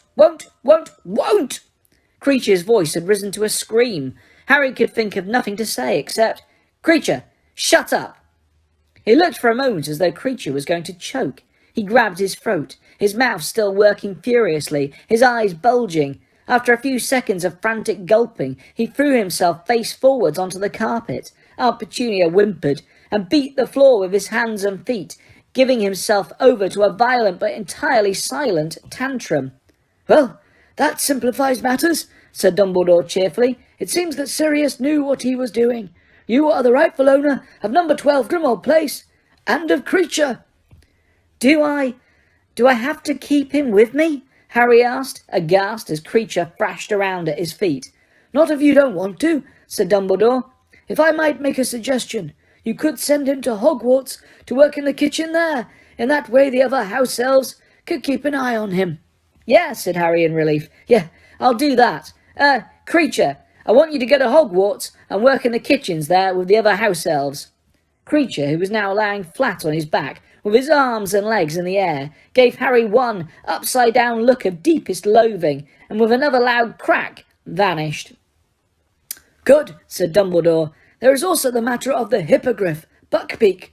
Hagrid has been looking after him since Sirius died, but Buckbeak is yours now, so if you would prefer to make different arrangements. No, said Harry at once. He can stay with Hagrid. I think Buckbeak would prefer that. Hagrid will be delighted, said Dumbledore, smiling. He was thrilled to see Buckbeak again. Incidentally, we have decided, in the interests of Buckbeak's safety, to rechristen him Witherwings, for the time being, though I doubt that the Ministry would ever guess he is the hippogriff they once sentenced to death.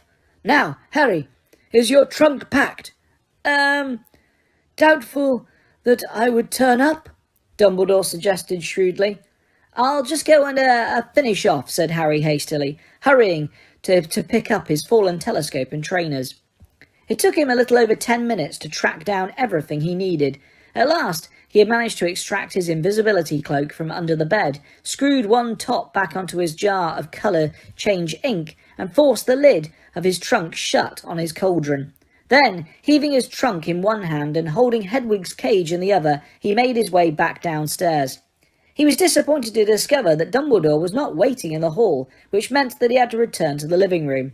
Nobody was talking. Dumbledore was humming quietly, apparently quite at his ease, but the atmosphere was thicker than cold custard, and Harry did not dare look at the Dursleys as he said, Professor, I'm ready now. Good, said Dumbledore. Just one last thing then. And he turned to speak to the Dursleys once more. As you will no doubt be aware, Harry comes of age in a year's time. No, said Aunt Petunia, speaking for the first time since Dumbledore's arrival. I'm sorry, said Dumbledore politely. No, he doesn't. He's a month younger than Dudley, and Dudders doesn't turn 18 until the year after next. Ah, said Dumbledore pleasantly, but in the wizarding world, we come of age at 17. Uncle Vernon muttered, Preposterous, but Dumbledore ignored him. Now, as You already know the wizard called Lord Voldemort has returned to this country. The wizarding community is currently in a state of open warfare. Harry, whom Lord Voldemort has already attempted to kill on a number of occasions, is in even greater danger now than the day when I left him upon your doorstep 15 years ago, with a letter explaining about the parents' murder and expressing the hope that you would care for him as though he were your own." Dumbledore paused, and although his voice remained light and calm, and he gave no obvious sign of anger, Harry felt a kind of chill emanating from him, and noticed that the Dursleys drew very slightly closer together. "You did not do as I asked. You have never treated Harry as a son. He has known nothing but neglect and often cruelty at your hands. The best that can be said is that he has at least escaped the appalling damage you have inflicted upon the unfortunate boy sitting between you." Both Aunt Petunia and Uncle Vernon looked around instinctively, as though expecting to see someone other than Dudley squeezed between them. "Us? Mistreat Dudders? What do you—" began Uncle Vernon furiously, but Dumbledore raised his finger for silence, a silence which fell as though he had struck Uncle Vernon dumb. "The magic I evoked 15 years ago means that Harry has powerful protection, while he can still call this house home. However miserable he has been here, however unwelcome, however badly treated, you have at least grudgingly allowed him house room. This magic will cease to operate the moment that Harry turns 17. In other words, the moment he becomes a man. I ask only this, that you allow Harry to return once more to this house before his 17th birthday, which will ensure that the protection continues until that time." None of the Dursleys said anything. Dudley was frowning slightly, as though he was still trying to work out when he had ever been mistreated. Uncle Vernon looked as though he had something stuck in his throat. Aunt Petunia, however, was oddly flushed. "Well, Harry, time for us to be off," said Dumbledore at last, standing up and straightening his long black cloak. "Until we meet again," he said to the Dursleys, who looked as though that moment could wait for ever as far as they were concerned, and after doffing his hat, he swept from the room. "Bye," said Harry hastily to the Dursleys, and followed Dumbledore, who paused beside Harry's trunk, upon which Hedwig's cage was perched. "We do not want to be encumbered by these just now," he said, pulling out his wand again. "I shall send them to the burrow to await us there. However, I would like you to bring your invisibility cloak, just in case." Harry extracted his cloak from his trunk, with some difficulty, trying not to show Dumbledore the mess within. When he had stuffed it into an inside pocket of his jacket, Dumbledore waved his wand, and the trunk, cage, and Hedwig vanished. Dumbledore then waved his wand again, and the front door opened onto cool, misty darkness. "And now, Harry, let us step out into the night and pursue that flighty temptress, Adventure." Chapter 4. Horace Slughorn. Despite the fact that he had spent every waking moment of the past few days hoping desperately that Dumbledore would indeed come to fetch him, Harry felt distinctly awkward as they set off down Privet Drive together. He had never had a proper conversation with his headmaster outside Hogwarts before. There was usually a desk between them. The memory of their last face-to-face encounter kept intruding too, and it rather heightened Harry's sense of embarrassment. He had shouted a lot on that occasion, not to mention doing his best to smash several of Dumbledore's most prized possessions. Dumbledore, however, seemed completely relaxed. "Keep your wand at the ready, Harry," he said brightly. "But I thought I'm not allowed to use magic outside school, sir." "If there is an attack," said Dumbledore, "I give you permission to use any counter jinx or curse that might occur to you. However, I do not think you need worry about being attacked tonight." "Why not, sir?" "You are with me," said Dumbledore simply. "This will do, Harry." He came to an abrupt halt at the end of Privet Drive. "You have not, of course, passed your apparition test," he said. "No," said Harry. I thought you had to be 17. "You do," said Dumbledore. "So you will need to hold on to my arm very tightly. My left, if you don't mind. As you have noticed, my wand arm is a little fragile at the moment." Harry gripped Dumbledore's preferred forearm. "Very good," said Dumbledore. "Well, here we go." Harry felt Dumbledore's arm twist away from him and redoubled his grip. The next thing he knew, everything went black. He was being pressed very hard from all directions. He could not breathe. There were iron bands tightening around his chest. His eyeballs were being forced back into his head. His eardrums were being pushed deeper into his skull. And then he gulped great lungfuls of cold night air and opened his streaming eyes. He felt as though he had just been forced through a very tight rubber tube. It was a few seconds before he realised that Privet Drive had vanished. He and Dumbledore were now standing in what appeared to be a deserted village square, in the centre of which stood an old war memorial and a few benches.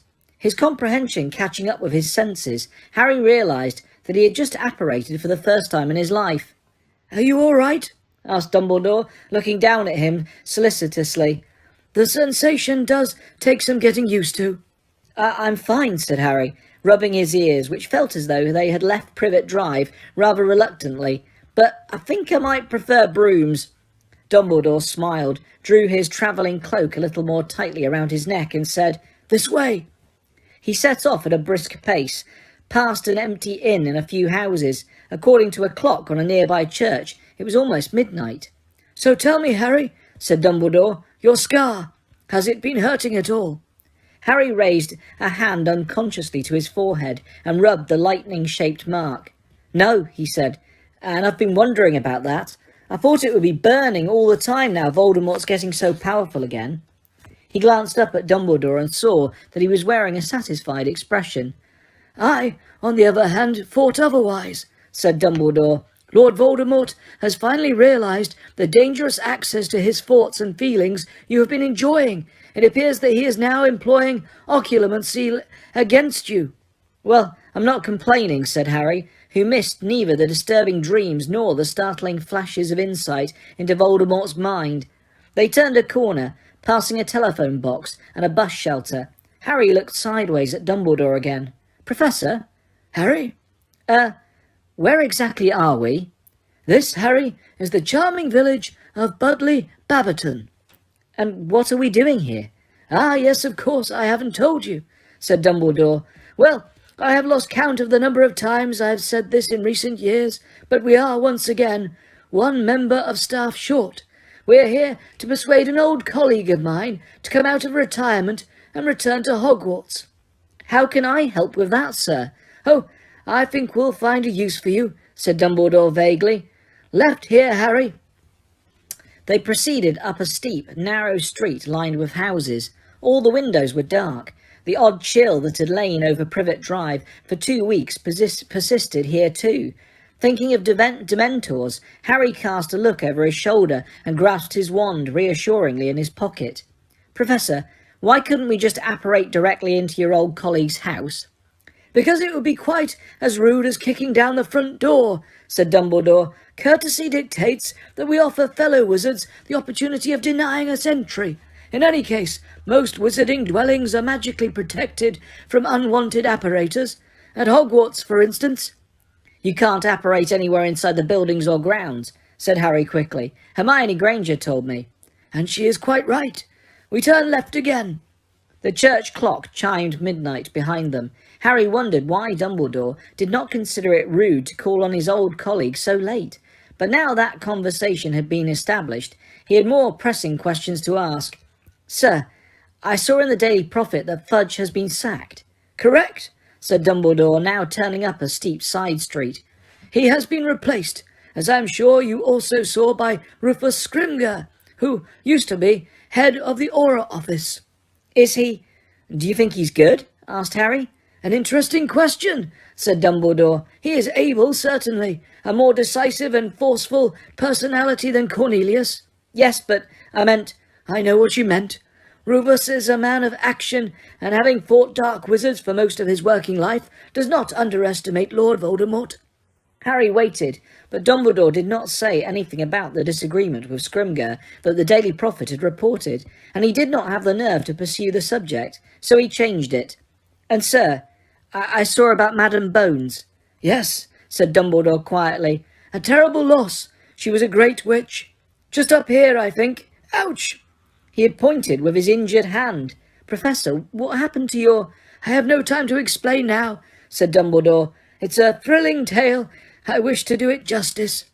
He smiled at Harry, who understood that he was not being snubbed and that he had permission to keep asking questions.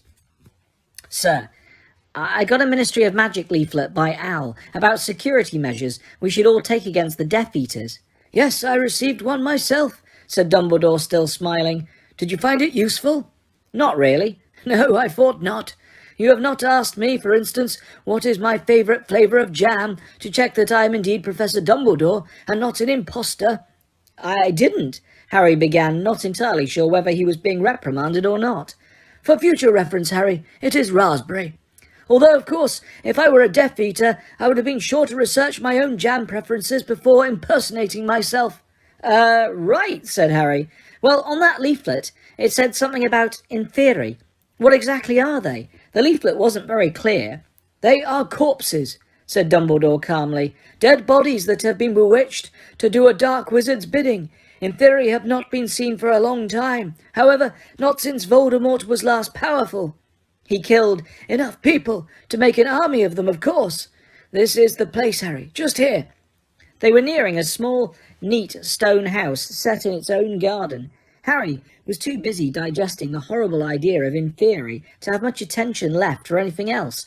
But as they reached the front gate, Dumbledore stopped dead, and Harry walked into him. "Oh dear, oh dear, oh dear, dear, dear." Harry followed his gaze up the carefully tended front path and felt his heart sink. The front door was hanging off its hinges. Dumbledore glanced up and down the street. It seemed quite deserted. "Wand out and follow me, Harry," he said quietly. He opened the gate and walked swiftly and silently up the garden path, Harry at his heels, then pushed the front door very slowly, his wand raised and at the ready.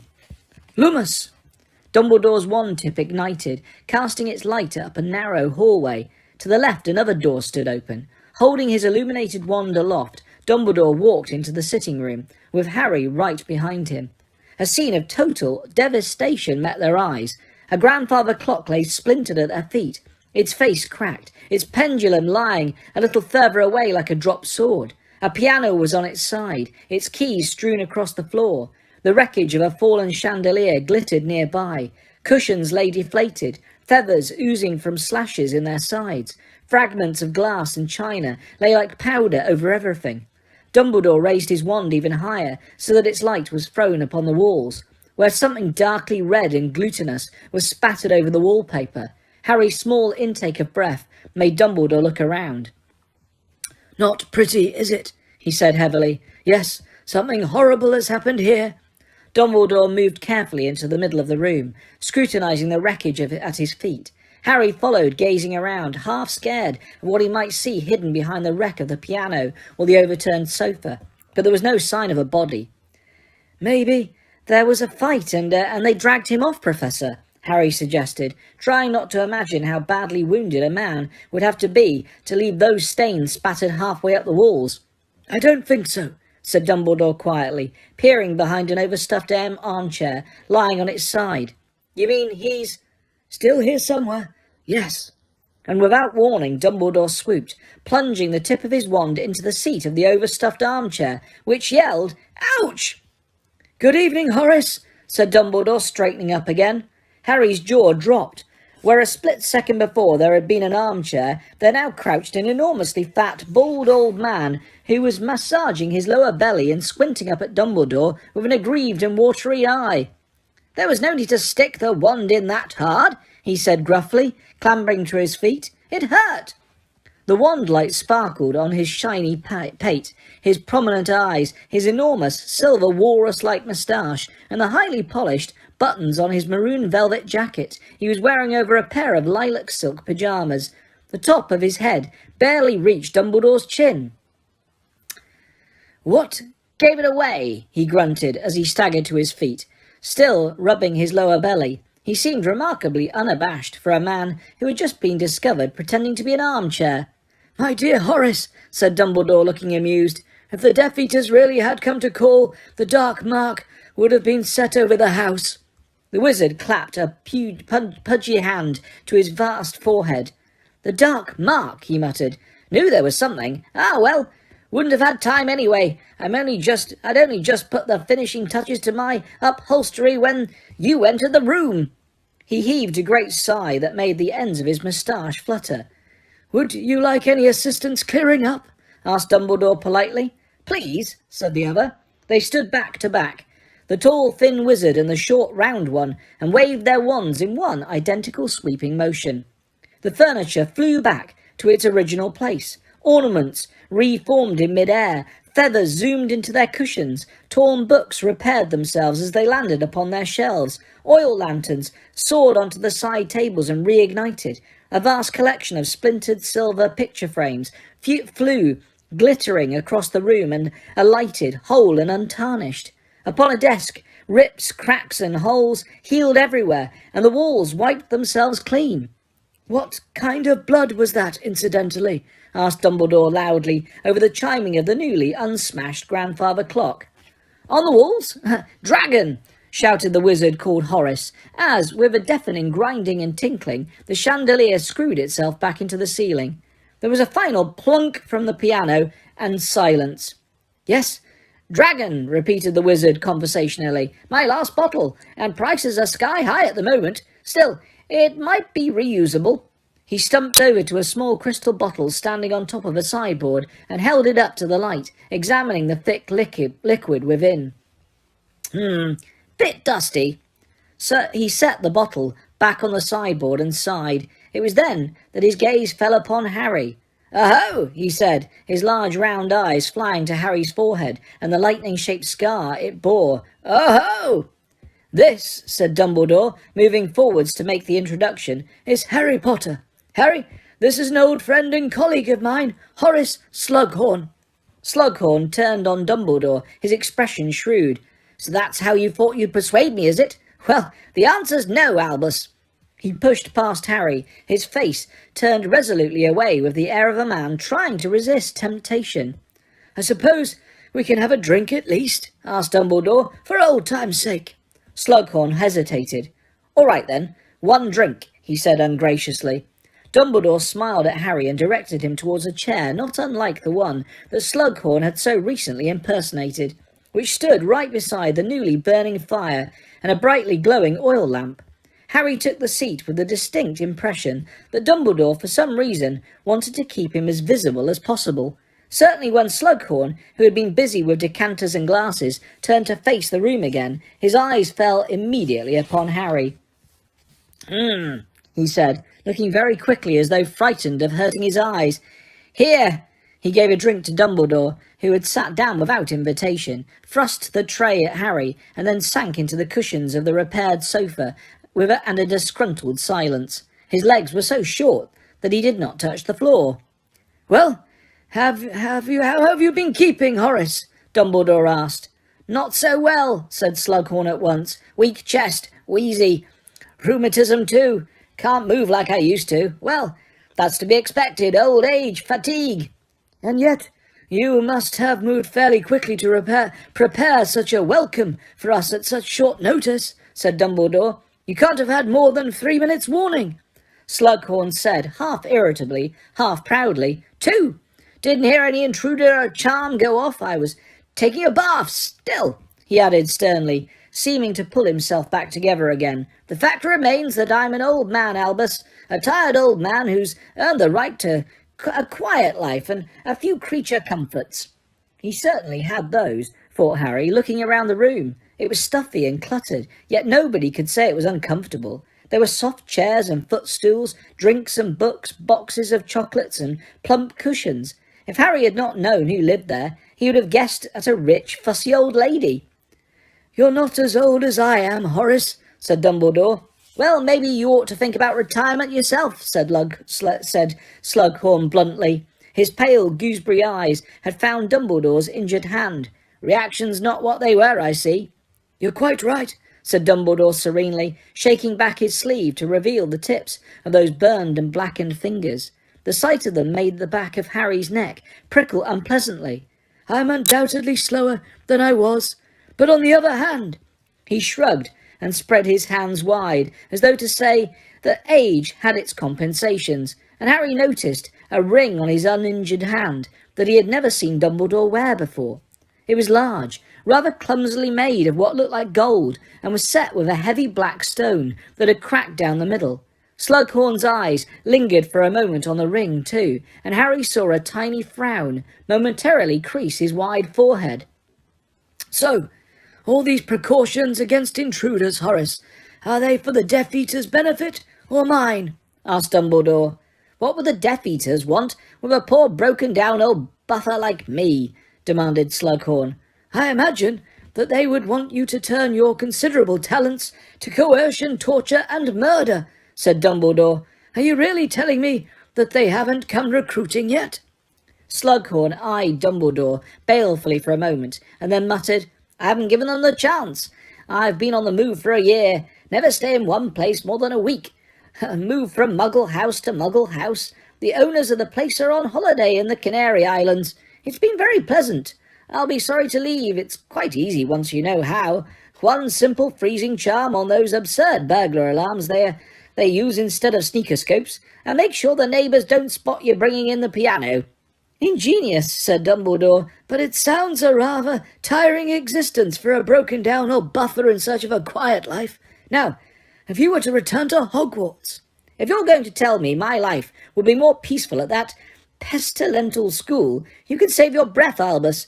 I might have been in hiding, but some funny rumours have reached me since Dolores Umbridge left. If that's how you treat teachers these days... Professor Umbridge ran afoul of our centaur herd, said Dumbledore. I think you, Horace, would have known better than to stride into the forest and call a horde of angry centaurs filthy half-breeds.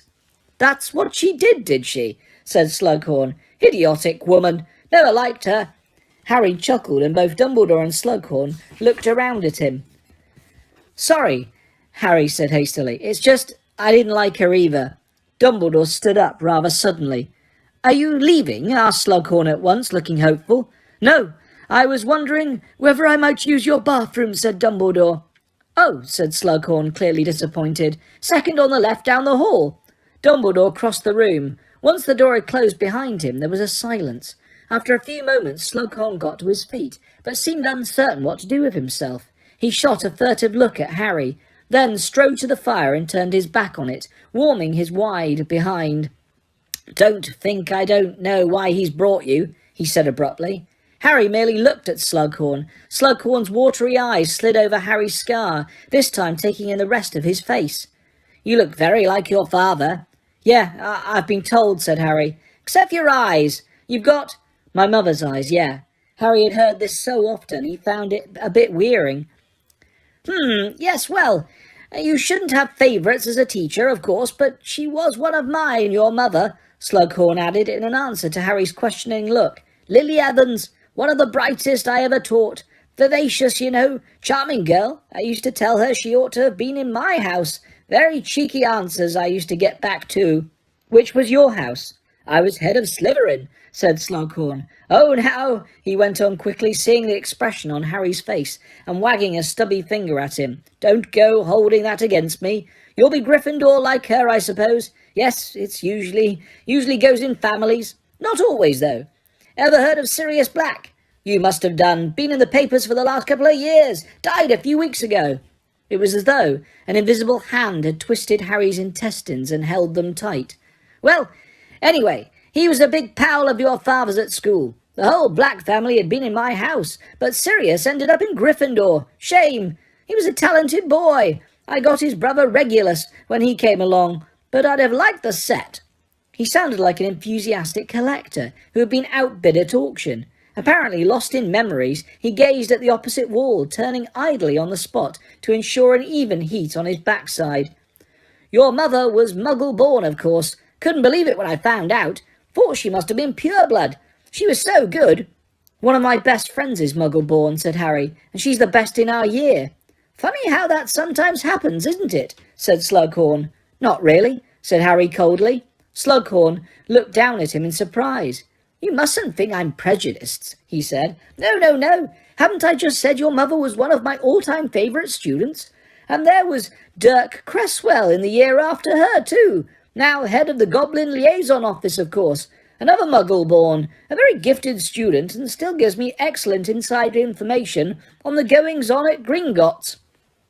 He bounced up and down a little, smiling in a self-satisfied way, and pointed at the many glittering photograph frames on the dresser, each peopled with tiny moving occupants. All ex-students, all signed. You'll notice Barnabas Cuff, editor of the Daily Prophet. He's always interested to hear my take on the day's news. And Ambrosius Flume of Honeydukes, a hamper every day. And all because I was able to give him an introduction to Ciceron Harkis, who gave him his first job. And at the back you'll see here, her, if you just crane your neck, that's Gwenog Jones, who of course captains the Holyhead Harpies. People are always astonished to hear I'm on first-name terms with the Harpies. 3 tickets whenever I want them. This thought seemed to cheer him up enormously. And all those people know where to find you, to send you stuff? Asked Harry, who could not help wondering why the Death Eaters had not yet tracked down Slughorn if hampers of sweets, Quidditch tickets and visitors craving his advice and opinions could find him. The smile slid from Slughorn's face as quickly as the blood from his walls. Of course not, he said, looking down at Harry. I have been out of touch with everybody for a year. Harry had the impression that the words shocked Slughorn himself. He looked quite unsettled for a moment, and then he shrugged. Still, the prudent wizard keeps his head down in such times. All very well for Dumbledore to talk, but taking up a post at Hogwarts just now would be tantamount to declaring my public allegiance to the Order of the Phoenix. And while I'm sure they're very admirable and brave and all the rest of it, I don't personally fancy the mortality rate. You don't have to join the Order to teach at Hogwarts, said Harry, who could not quite keep a note of derision out of his voice. It was hard to sympathise with Slughorn's cosseted existence when he remembered Sirius, crouching in a cave and living on rats. Most of the teachers aren't in it, and none of them has ever been killed, well, unless you count Quirrell, and he got what he deserved, seeing as he was working with Voldemort. Harry had been sure Slughorn would be one of those wizards who could not bear to hear Voldemort's name spoken aloud, and was not disappointed. Slughorn gave a shudder and a squawk of protest, which Harry ignored. I reckon the staff are safer than most people while Dumbledore's headmaster. He's supposed to be the only one Voldemort ever feared, isn't he? Harry went on. Slughorn gazed into space for a moment or two. He seemed to be thinking over Harry's words.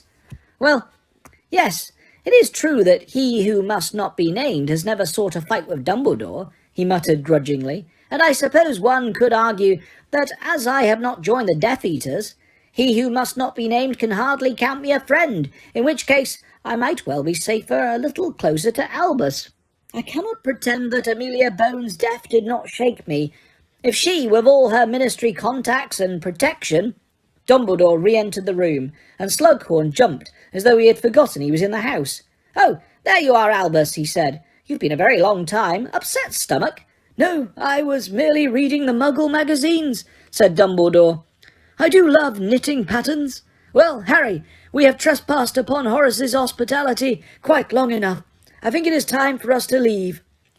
Not at all reluctant to obey, Harry jumped to his feet. Slughorn seemed taken aback. You're leaving? Yes, indeed. I think I know a lost cause when I see one. Lost? Slughorn seemed agitated. He twiddled his fat thumbs and fidgeted as he watched Dumbledore fastening his travelling cloak, with Harry zipping up his jacket. Well, I'm sorry you don't want the job, Horace, said Dumbledore, raising his uninjured hand in a farewell salute. Hogwarts would have been glad to see you back again. Our greatly increased security notwithstanding, you will always be welcome to visit, should you wish to. Yes, well, very gracious, as I say. Goodbye, then. Bye, said Harry. They were at the front door when there was a shout from behind them. All right, I'll do it. Dumbledore turned to see Slughorn standing breathless in the doorway to the sitting room. You will come out of retirement? Yes, said Slughorn impatiently. I must be mad, but yes. Wonderful, said Dumbledore, beaming. Then, Horace, we shall see you on the 1st of September. Yes, I dare say you will, grunted Slughorn. As they set off down the garden path, Slughorn's voice floated after them. I'll want a pay rise, Dumbledore. Dumbledore chuckled. The garden gate swung shut behind them, and they set off back down the hill through the dark and the swirling mist. "Well done, Harry," said Dumbledore. "I didn't do anything," said Harry in surprise. "Oh, yes, you did. You showed Horace exactly how much he stands to gain by returning to Hogwarts. Did you like him?" Harry wasn't sure whether he liked Slughorn or not. He supposed he had been pleasant in his way, but he had also seemed vain, and whatever he said to the contrary, much too surprised that a Muggle-born should make a good witch. "Horace," said Dumbledore, relieving Harry of the responsibility to say any of this, "likes his comfort. He also likes the company of the famous, the successful and the powerful. He enjoys the feeling that he influences these people. He has never wanted to occupy the throne himself. He prefers the back seat. More room to spread out, you see. He used to handpick favourites at Hogwarts, sometimes for their ambition or their brains, sometimes for their charm or their talent, and he had an uncanny knack for choosing those who would go on to become outstanding in their various fields. Horace formed a kind of club of his favourites, with himself at the centre, making introductions, forging useful contacts between members, and always reaping some kind of benefit in return, whether a free box of his favourite crystallised pineapple, or the chance to recommend the next junior member of the Goblin Liaison Office." Harry had a sudden and vivid mental image of great swollen spider, spinning a web around him, twitching a thread here and there to bring its large and juicy flies a little closer. "I tell you all this," Dumbledore continued, "not to turn you against Horace, or, as we must now call him, Professor Slughorn, but to put you on your guard. He will undoubtedly try to collect you, Harry. You would be the jewel of his collection, the boy who lived, or as they call you these days, the chosen one." At these words, a chill that had nothing to do with the surrounding mist stole over Harry. He was reminded of words he had heard a few weeks ago, words that had a horrible and particular meaning to them. Neither can live while the other survives. Dumbledore had stopped walking, level with the church they had passed earlier.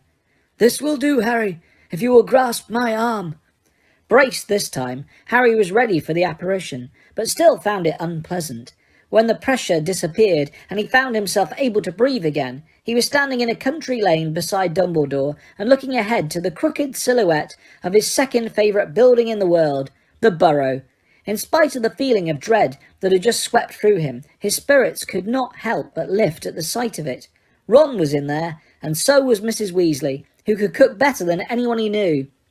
"If you don't mind, Harry," said Dumbledore as they passed through the gate, "I'd like a few words with you before we part, in private, perhaps in here." Dumbledore pointed towards a run-down stone outhouse where the Weasleys kept their broomsticks. A little puzzled, Harry followed Dumbledore through the creaking door into a space a little smaller than the average cupboard. Dumbledore illuminated the tip of his wand so that it glowed like a torch and smiled down at Harry. "I hope you will forgive me for mentioning it, Harry, but I am pleased and a little proud at how well you seem to be coping after everything that happened at the Ministry. Permit me to say that I think Sirius would have been proud of you." Harry swallowed. The voice seemed to have deserted him. He did not think he could stand to discuss Sirius. It had been painful enough to hear Uncle Vernon say his godfather's dead, even worse to hear Sirius's name thrown out casually by Slughorn. "It was cruel," said Dumbledore softly, "that you and Sirius had such a short time together. A brutal ending to what should have been a long and happy relationship." Harry nodded, his eyes fixed resolutely on the spider now climbing Dumbledore's hat. He could tell that Dumbledore understood, that he might even suspect, that until his letter arrived Harry had spent nearly all his time at the Dursleys lying on his bed, refusing meals and staring at the misted window, full of the chill emptiness that he'd come to associate with Dementors.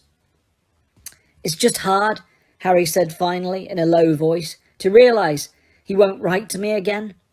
His eyes burned suddenly and he blinked. He felt stupid for admitting it, but the fact that he had had someone outside Hogwarts who cared what happened to him, almost like a parent, had been one of the best things about discovering his godfather, and now the post owls would never bring him that comfort again. Sirius represented much to you that you had never known before, said Dumbledore gently. Naturally, the loss is devastating.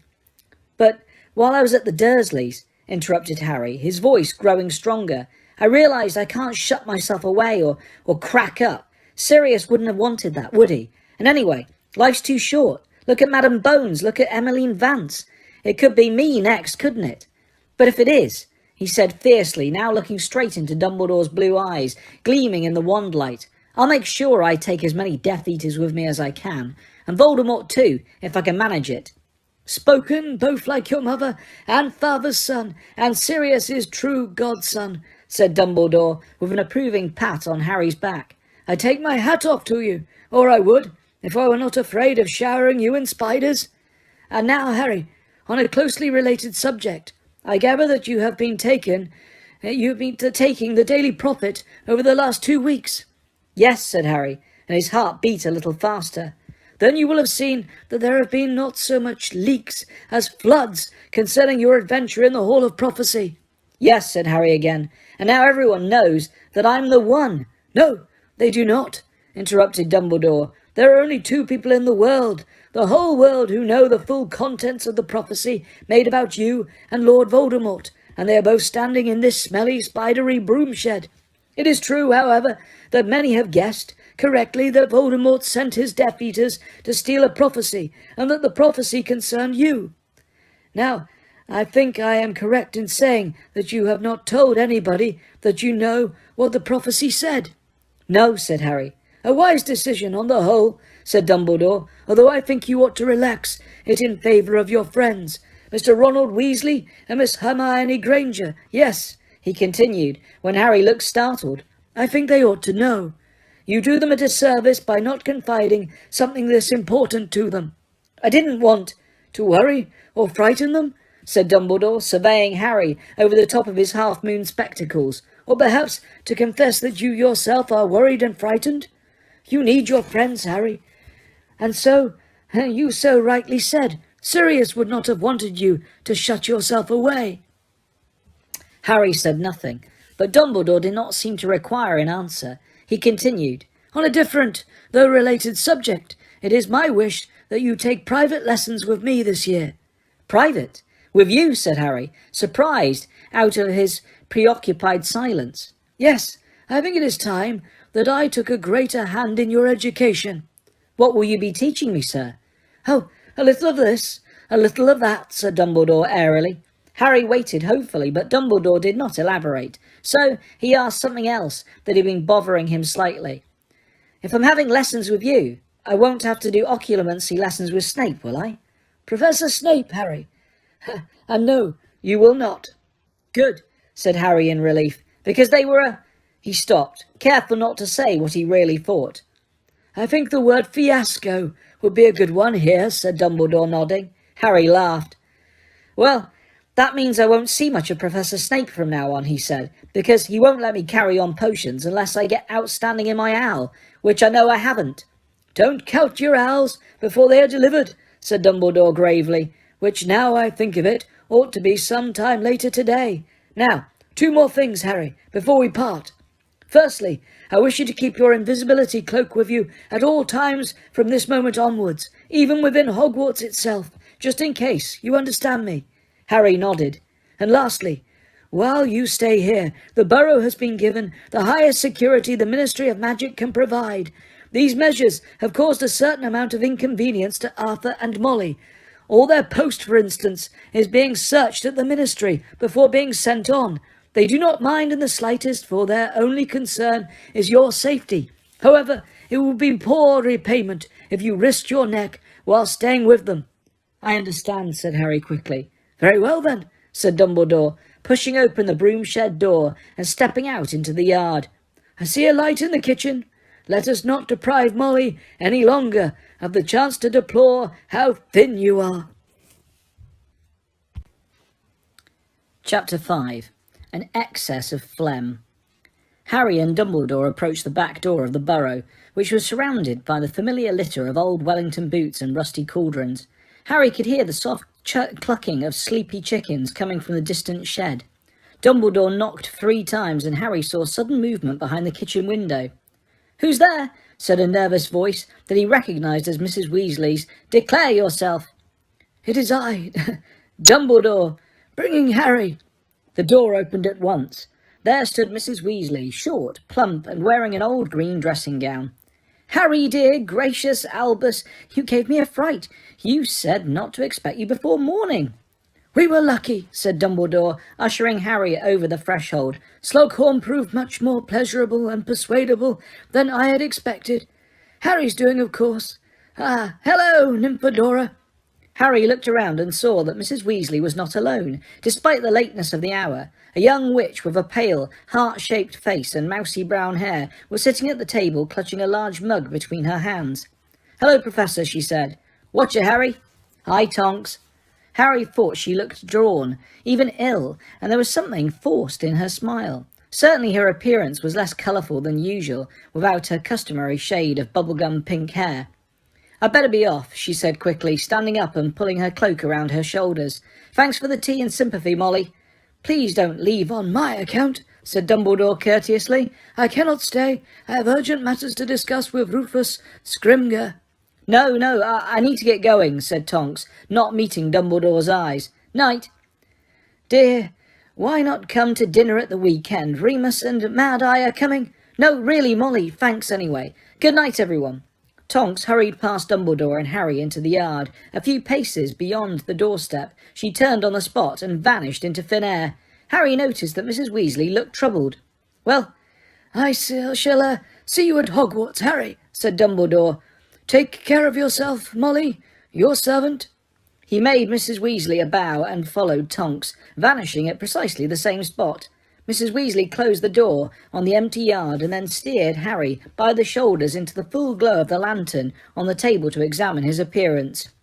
"You're like Ron," she sighed, looking him up and down. "Both of you look as though you've had stretching jinxes put on you. I swear Ron's grown 4 inches since I last bought him school robes. Are you hungry, Harry?" "Yeah, I am," said Harry, suddenly realising just how hungry he was. "Sit down, dear. I'll knock something up." As Harry sat down, a furry ginger cat with a squashed face jumped to his knees and settled there, purring. "So, Hermione's here?" he asked happily as he tickled Crookshanks behind the ear. "Oh, yes. She arrived the day before yesterday," said Mrs. Weasley, rapping a large iron pot with her wand. It bounced onto the stove with a loud clang and began to bubble at once. "Everyone's in bed, of course. We didn't expect you for hours. Here you are." She tapped the pot again. It rose into the air, flew towards Harry, and tipped over. Mrs. Weasley slid a bowl neatly beneath it just in time to catch the stream of thick, streaming onion soup. "Bread, dear?" "Thanks, Mrs. Weasley." She waved her wand over her shoulder. A loaf of bread and a knife soared gracefully onto the table. As the loaf sliced itself and the soup pot dropped back onto the stove, Mrs. Weasley sat down opposite him. "So you persuaded Horace Slughorn to take the job?" Harry nodded, his mouth so full of hot soup that he could not speak. "He taught Arthur and me," said Mrs. Weasley. "He was at Hogwarts for ages, started around the same time as Dumbledore, I think. Did you like him?" His mouth was now full of bread. Harry shrugged and gave a non-committal jerk of the head. "I know what you mean," said Mrs. Weasley, nodding wisely. "Of course, he can be charming when he wants to be, but Arthur's never liked him much. The ministry's littered with Slughorn's old favourites. He was always good at giving leg-ups, but he never had much time for Arthur. Didn't seem to think he was enough of a high flyer. Well, that just shows you. Even Slughorn makes mistakes. I don't know whether Ron's told you in any of his letters. It's only just happened, but Arthur's been promoted." It could not have been clearer that Mrs. Weasley had been bursting to say this. Harry swallowed a large amount of very hot soup and thought he could feel his throat blistering. "That's great," he gasped. "You are sweet," beamed Mrs. Weasley, possibly taking his watering eyes for their emotion at the news.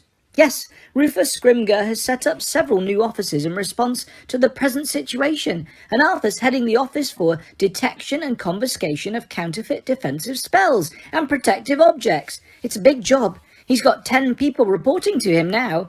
"What's it exactly?" "Well, you see, in all the panic about you-know-who, odd things have been cropping up for sale everywhere, things that are supposed to guard against the you-know-who and the Death Eaters. You can imagine the kind of thing, so-called protective potions that are really gravy with a bit of bubba tuber and pus added, and or instructions for defensive jinxes that actually make your ears fall off. Well, in the main, the perpetrators are just people like Mundungus Fletcher, who've never done an honest day's work in their lives and are taking advantage of how frightened everybody is. But every now and then, something really nasty turns up. The other day, Arthur confiscated a box of cursed sneaker scopes that were almost certainly planted by a Death Eater. So you see, it's a very important job, and I tell him it's just silly to miss dealing with spark plugs and toasters and all the rest of that muggle rubbish. Mrs. Weasley ended her speech with a stern look, as if it had been Harry suggesting that it was natural to miss spark plugs. "Is Mr. Weasley still at work?" Harry asked. "Yes, he is. As a matter of fact, he's a tiny bit late. He said he'd be back around midnight." She turned to look at a large clock that was perched awkwardly on top of a pile of sheets in the washing basket at the end of the table. Harry recognised it at once. It had 9 hands, each inscribed with the name of a family member, and usually hung on the Weasley sitting room wall, though its current position suggested that Mrs. Weasley had taken to carrying it around the house with her. Every single one of its 9 hands was now pointing at mortal peril. "It's been like that for a while now," said Mrs. Weasley, in an unconvincingly casual voice. "Ever since you-know-who came back into the open. I suppose everybody's in mortal peril now. I don't think it can be just our family, but I don't know anyone else who's got a clock like this, so I can't check." "Oh!" With a sudden exclamation, she pointed at the clock's face. Mr. Weasley's hand had switched to travelling. "He's coming!" And sure enough, a moment later, there was a knock on the back door. Mrs. Weasley jumped up and hurried to it. With one hand on the doorknob and her face pressed against the wood, she called softly, "Arthur, is that you?" "Yes," came Mr. Weasley's weary voice. "But I would say that even if I were a Death Eater, dear. Ask the question." "Oh, honestly, Molly." All right. What is your dearest ambition?" "To find out how aeroplanes stay up." Mrs. Weasley nodded and turned the doorknob, but apparently Mr. Weasley was holding tight to it on the other side, because the door remained firmly shut. "Molly, I've got to ask you your question first." "Arthur, really, this is just silly." "What do you like me to call you when we're alone together?" Even by the dim light of the lantern, Harry could tell that Mrs. Weasley had turned bright red. He himself felt suddenly warm around the ears and neck, and hastily gulped soup, clattering his spoon as loudly as he could against the bowl. "Mollywobbles," whispered a mortified Mrs. Weasley into the crack of the edge of the door. "Correct," said Mr. Weasley. "Now you can let me in." Mrs. Weasley opened the door to reveal her husband, a thin, balding, red-haired wizard, wearing horn-rimmed spectacles and a long and dusty travelling cloak. "I still don't see why we have to go through that every time you come home," said Mrs. Weasley, still pink in the face, as she helped her husband out of his cloak. "I mean, a Death Eater might have forced the answer out of you before impersonating you." "I know, dear, but it's ministry procedure, and I have to set an example. Something smells good. Onion soup?" Mr. Weasley turned hopefully in the direction of the table. "Harry, we didn't expect you until morning." They shook hands, and Mr. Weasley dropped into the chair beside Harry as Mrs. Weasley set a bowl of soup in front of him too. "Thanks, Molly. It's been a tough night. Some idiot started selling metamorph medals. Just sling them around your neck and you'll be able to change your appearance at will. 100,000 disguises, all for 10 galleons. And what really happens when you put them on? Mostly you just turn a fairly unpleasant orange colour, but a couple of people have also sprouted tentacle-like warts all over their bodies, as if some mungos didn't have enough to do already." "It sounds like the sort of thing Fred and George would find funny," said Mrs. Weasley hesitantly. "Are you sure?" "Of course I am," said Mr. Weasley. "The boys wouldn't do anything like that now, not when people are desperate for protection. So, is that why you're late? Metamorph medals?" "No, we got wind of a nasty backfiring jinx down in Elephant and Castle, but luckily the magical law enforcement squad had sorted it out by the time we got there." Harry stifled a yawn behind his hand. "Bed," said an undeceived Mrs. Weasley at once. "I've got Fred and George's room all ready for you. You'll have it to yourself." "Why? Where are they?" "Oh, they're in Diagon Alley, sleeping in the little flat over their joke shop as they're so busy," said Mrs. Weasley. "I must say I didn't approve at first, but they do seem to have a bit of a flair for business. Come on, dear, your trunk's already up there. Night, Mr. Weasley, said Harry, pushing back his chair. Crookshanks leapt lightly from his lap and slunk out of the room. Good night, Harry, said Mr. Weasley. Harry saw Mrs. Weasley glance at the clock in the washing basket as they left the kitchen. All the hands were once again at mortal peril. Fred and George's bedroom was on the second floor. Mrs. Weasley pointed her wand at a lamp on the bedside table and reignited it at once, bathing the room in pleasant golden glow. Though a large vase of flowers had been placed on a desk in front of the small window, their perfume could not disguise the lingering smell of what Harry thought was gunpowder. A considerable amount of floor space was devoted to a vast number of unmarked, sealed cardboard boxes, amongst which stood Harry's school trunk. The room looked as though it was being used as a temporary warehouse. Hedwig hooted happily at Harry from her perch on top of a large wardrobe, then took off through the window. Harry knew she had been waiting to see him before going hunting. Harry made Mrs. Weasley good night, put on pyjamas, and got into one of the beds. There was something hard in the pillowcase. He groped inside it and pulled out a sticky purple and orange sweet, which he recognised as a puking pastel. Smiling to himself, he rolled over and was instantly asleep. Seconds later, or so it seemed to Harry, he was woken by the sound, what sounded like cannon fire, as the door burst open. Sitting bolt upright, he heard the rasp of the curtains being pulled back. The dazzling sunlight seemed to poke him hard in both eyes. Shielding them with one hand, he groped hopelessly for his glasses with the other. What's going on? We didn't know you were here already, said a loud and excited voice, and he received a sharp blow to the top of his head. Ron, don't hit him, said a girl's voice reproachfully.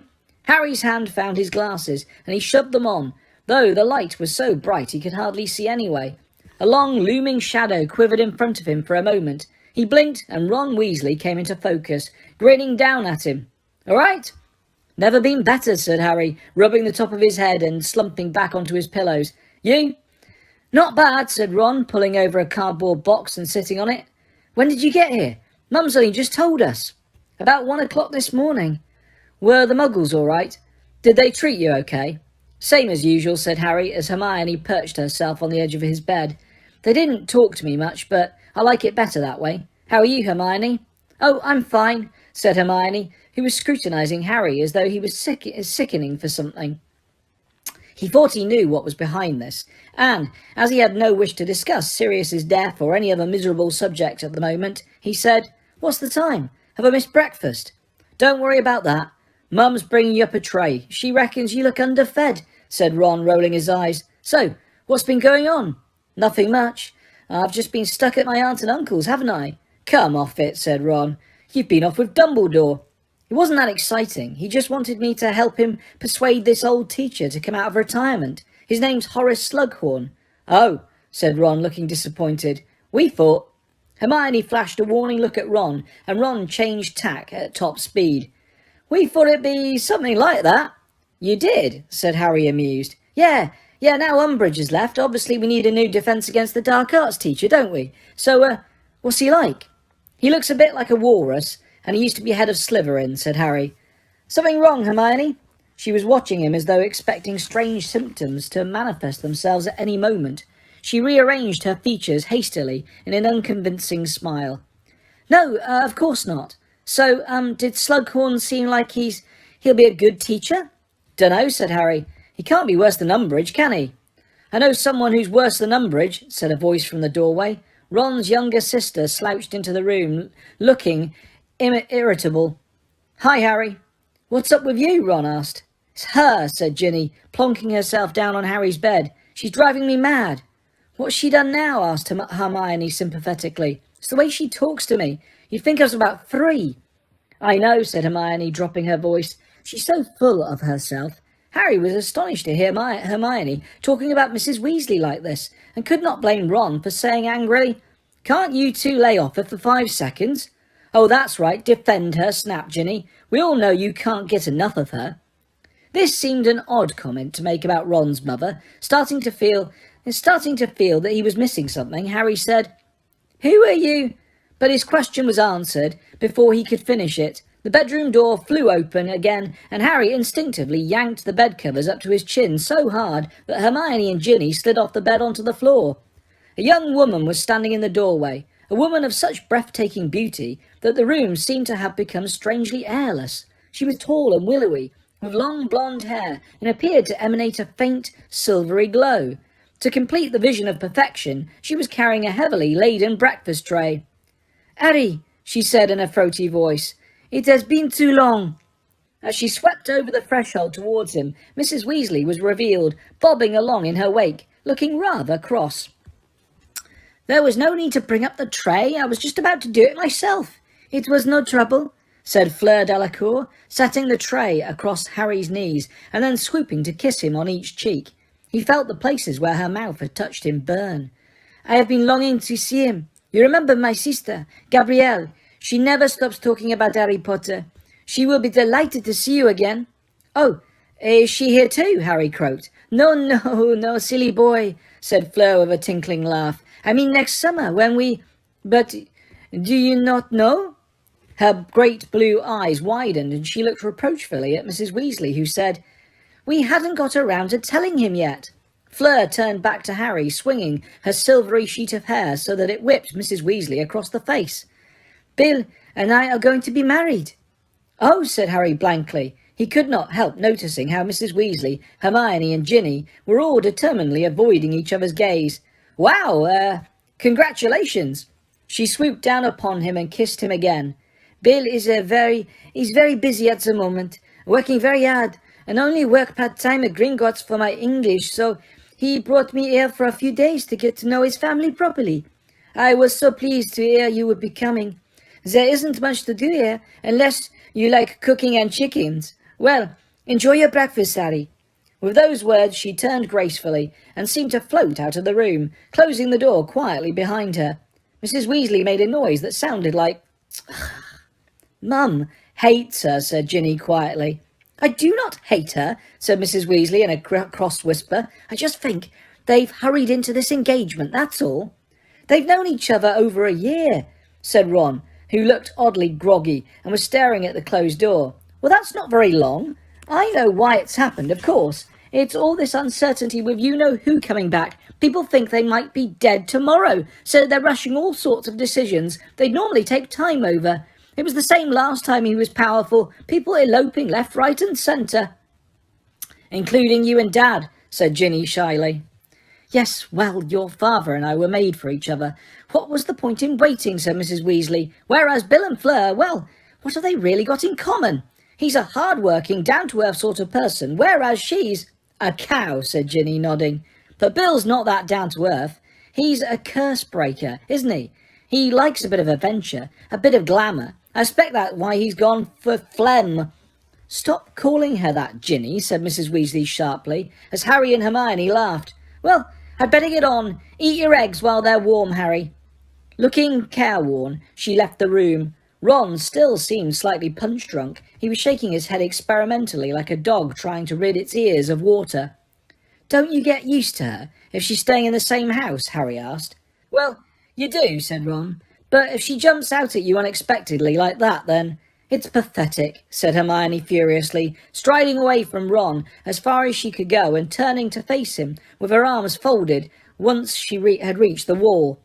"You don't really want her around forever?" Ginny asked Ron incredulously. When he merely shrugged, she said, "Well, Mum's going to put a stop to it, if she can. I bet you anything." "How's she going to manage that?" asked Harry. "She keeps trying to get Tonks round for dinner. I think she's hoping Bill will fall for Tonks instead. I hope he does. I'd much rather have her in the family." "Yeah, that'll work," said Ron sarcastically. "Listen, no bloke in his right mind's going to fancy Tonks when Fleur's around. I mean, Tonks is okay looking when she isn't doing stupid things with her hair and her nose, but she's a damn sight nicer than Phlegm," said Ginny. "And she's more intelligent. She's an aura," said Hermione from the corner. "Fleur's not stupid. She was good enough to enter the Triwizard Tournament," said Harry. "Not you as well," said Hermione bitterly. "I suppose you like the way Phlegm says Harry, do you?" asked Ginny scornfully. "No," said Harry, wishing he hadn't spoken. "I was just saying Fleur. "I'd much rather have Tonks in the family," said Ginny. "At least she's a laugh." "She hasn't been much of a laugh lately," said Ron. "Every time I've seen her she's looked more like Moaning Myrtle." That's not fair, snapped Hermione. She still hasn't got over what happened. You know, I mean, he was her cousin. Harry's heart sank. They had arrived at Sirius. He picked up a fork and began shoveling scrambled eggs into his mouth, hoping to deflect any invitation to join in this part of the conversation. Tonks and Sirius barely knew each other, said Ron. Sirius was in Azkaban half her life, and before that their families never met. That's not the point, said Hermione. She thinks it was her fault he died. How does she work that one out? Asked Harry, in spite of himself. Well, she was fighting Bellatrix Lestrange, wasn't she? I think she feels that if only she had finished her off, Bellatrix couldn't have killed Sirius. That's stupid, said Ron. It's survivor's guilt, said Hermione. I know Lupin's tried to talk to her round, but she's still really down. She's actually having trouble with her metamorphosing. With her? She can't change her appearance like she used to, explained Hermione. I think her powers must have been affected by shock or something. I don't know. I didn't know that could happen, said Harry. Nor did I, said Hermione, but I suppose if you're really depressed. The door opened again and Mrs. Weasley popped her head in. Ginny, she whispered, come downstairs and help me with the lunch. I'm talking to this lot, said Ginny, outraged. Now, said Mrs. Weasley, and withdrew. She only wants me there so she doesn't have to be alone with phlegm, said Ginny crossly. She swung her long red hair around in a very good imitation of Fleur and pranced across the room with her arms held aloft like a ballerina. You lot had better come down quickly too, she said as she left. Harry took advantage of the temporary silence to eat more breakfast. Hermione was peering into Fred and George's boxes, though every now and then she cast sideways looks at Harry. Ron, who was now helping himself to Harry's toast, was still gazing dreamily at the door. What's this? Hermione asked eventually, holding up what looked like a small telescope. Dunno, said Ron, but if Fred and George have left it here, it's probably not ready for the joke shop yet, so be careful. Your mum said the shop's going well, said Harry. Said Fred and George have got a real flair for business. That's an understatement, said Ron. They're raking in the galleons. I can't wait to see the place. We haven't been down to Diagon Alley yet, because Mum says Dad's got to be there for extra security, and he's been really busy at work, but it sounds excellent. And what about Percy? Asked Harry. The third eldest Weasley brother had fallen out with the rest of the family. Is he talking to your mum and dad again? Nope, said Ron. But he knows your dad was right all along about how Voldemort, him being back. Dumbledore says people find it far easier to forgive others for being wrong than being right, said Hermione. I heard them telling your mum. Ron. Sounds like the sort of mental thing Dumbledore would say, said Ron. He's going to be giving me private lessons this year, said Harry conversationally. Ron choked on his bit of toast, and Hermione gasped. You kept that quiet, said Ron. Only just remembered, said Harry honestly. He told me last night in your broom shed. Blimey. Private lessons with Dumbledore, said Ron, looking impressed. I wonder why he's... His voice trailed away. Harry saw him and Hermione exchange looks. Harry laid down his knife and fork, his heart beating rather fast, considering that all he was doing was sitting in bed. Dumbledore had said to do it. Why not now? He fixed his eyes on his fork, which was gleaming in the sunlight streaming onto his lap, and said, I don't know exactly why he's going to be giving me lessons, but I think it must be because of the prophecy. Neither Ron nor Hermione spoke. Harry had the impression that both had frozen. He continued, still speaking to his fork. You know, the one they were trying to steal at the ministry. Nobody knows what it said, though, said Hermione quickly. It got smashed. Although, the prophet says, began Ron, but Hermione said, shh. The prophet's got it right, said Harry, looking up at them both with a great effort. Hermione seemed frightened and Ron amazed. That glass ball that smashed wasn't the only record of the prophecy. I heard the whole thing in Dumbledore's office. He was the one the prophecy was made to, so he could tell me. From what it said, Harry took a deep breath. It looks like I'm the one who's got to finish off Voldemort. At least, it said neither of us could live while the other survives. The three of them gazed at each other in silence for a moment. Then there was a loud bang and Hermione vanished again in a puff of black smoke. Hermione! Shouted Harry and Ron. The breakfast tray slid to the floor with a crash. Hermione emerged, coughing, out of the smoke, clutching the telescope and sporting a brilliantly purple-black eye. I squeezed it, and it punched me, she gasped. And sure enough, they now saw a tiny fist on a long spring protruding from the end of the telescope. Don't worry, said Ron, who was plainly trying not to laugh. Mum will fix that. She's good at healing minor injuries. Oh, well, never mind that now, said Hermione hastily. Harry! Oh, Harry! She sat down on the edge of his bed again. We wondered after we got back from the ministry. Obviously, we didn't want to say anything to you, but from what Lucius Malfoy said about the prophecy, how it was about you and Voldemort, well, we thought it might be something like this. Oh, Harry. She stared at him, then whispered, Are you scared? Not as much as I was, said Harry. When I first heard it, I was... But now it seems as though I always knew I'd have to face him in the end. When we heard Dumbledore was collecting you in person, we thought he might be telling you something, or showing you something to do with the prophecy, said Ron eagerly. And we were kind of right, weren't we? He wouldn't be giving you lessons if he thought you were a goner. Wouldn't waste his time. He must think you've got a chance. That's true, said Hermione. I wonder what he'll teach you, Harry. Really advanced defensive magic, probably. Powerful counter-curses, anti-jinxes. Harry did not really listen. A warmth was spreading through him that had nothing to do with the sunlight. A tight obstruction in his chest seemed to be dissolving. He knew that Ron and Hermione were more shocked than they were letting on, but the mere fact that they were still there on either side of him, speaking bracing words of comfort, not shrinking from him as though he were contaminated or dangerous, was worth more than he could ever tell them.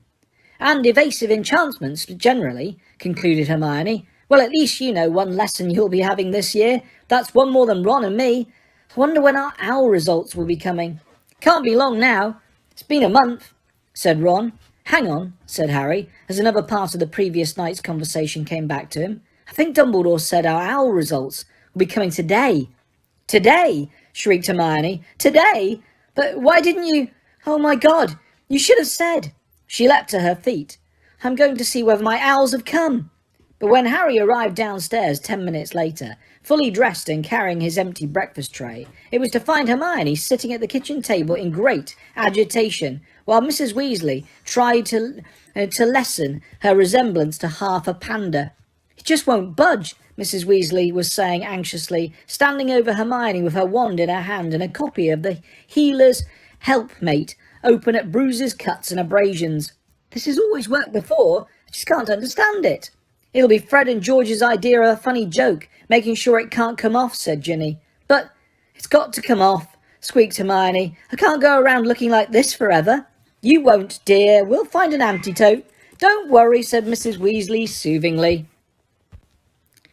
Bill told me our Fred and George are very amusing, said Fleur, smiling serenely. Yes, I can hardly breathe for laughing, snapped Hermione. She jumped up and started walking around and round the kitchen, twisting her fingers together. Mrs. Weasley, you're quite sure no owls have arrived this morning? Yes, dear, I'd have noticed, said Mrs. Weasley patiently. But it's barely 9. There's still plenty of time. I know I messed up ancient runes, muttered Hermione feverishly. I definitely made at least one serious mistranslation, and the Defence Against the Dark Arts practical was no good at all. I thought Transfiguration went all right at the time, but looking back... Hermione, will you shut up? You're not only the only one who's nervous, barked Ron. And when you've got your 10 outstanding owls... Don't, said Hermione, flapping her hands hysterically. I know I've failed everything. What happens if we fail? Harry asked the room at large, but it was again Hermione who answered. We discussed our options with our head of house. I asked Professor McGonagall at the end of last term. Harry's stomach squirmed. He wished he had eaten less breakfast. At Beaubaton, said Fleur complacently, we had a different way of doing things. I think it was better. We sat our examinations after 6 years of study, not 5, and then... Fleur's words were drowned in a scream. Hermione was pointing through the kitchen window. 3 black specks were clearly visible in the sky, growing larger all the time. They're definitely owls, said Ron hoarsely, jumping up to join Hermione at the window. And there are 3 of them, said Harry, hastening to her other side.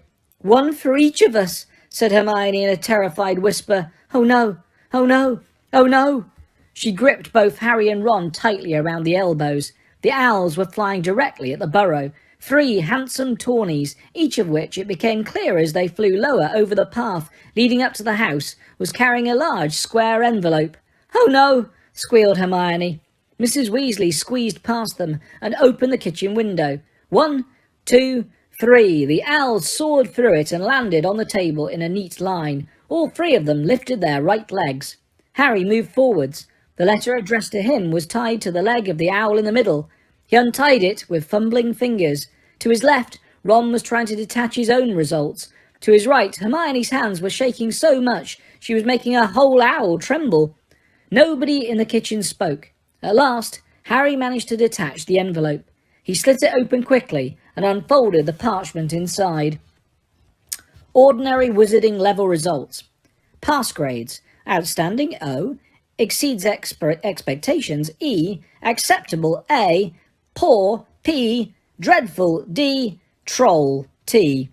Harry James Potter has achieved Astronomy A. Care of magical creatures E. Charms E. Defense against the dark arts O. Divination P. Herbology E. History of magic D. Potions E. Transfiguration E. Harry read the parchment through several times, his breathing becoming easier with each reading. It was all right. He had always known that he would fail divination, and he had no chance of passing history of magic, given that he had collapsed halfway through the examination. But he had passed everything else. He ran his finger down the grades. He had passed well in transfiguration and herbology. He had even exceeded expectations at potions, and best of all, he'd achieved outstanding in defense against the dark arts. He looked around. Hermione had her back to him, and her head bent, but Ron was looking delighted. Only failed divination and history of magic, and who cares about them? He said happily to Harry. Here, swap. Harry glanced down Ron's grades. There was no outstandings there. Knew you'd be top in defence against the dark arts, said Ron, punching Harry in the shoulder. We've done all right, haven't we? Well done, said Mrs. Weasley proudly, ruffling Ron's hair. 7 owls. That's more than Fred and George got together. Hermione, said Ginny tentatively, for Hermione still hadn't turned around. How did you do? Not bad, said Hermione in a small voice. Oh, come off it, said Ron, striding over to her and whipping her results out of her hand. Yup, 9 outstandings and 1 exceeds expectations in defence against the dark arts. He looked down at her, half amused, half exasperated. You're actually disappointed, aren't you? Hermione shook her head, but Harry laughed. Well, we're Newt students now, grinned Ron. Mum, are there any more sausages? Harry looked back down at his results. They were as good as he could have hoped for. He felt just one tiny twinge of regret. This was the end of his ambition to become an Auror. He had not secured the required potions grade. He had known all along that he wouldn't. But he still felt a sinking in his stomach as he looked again at the small black E. It was odd, really, seeing that it had been a Death Eater in disguise who had first told Harry he would make a good Auror, but somehow the idea had taken hold of him, and he couldn't really think of anything else he would like to be. Moreover, it had seemed the right destiny for him since he had heard the prophecy a month ago. Neither can live while the other survives. Wouldn't he be living up to the prophecy and giving himself the best chance of survival if he joined those highly trained wizards whose job it was to find and kill Voldemort?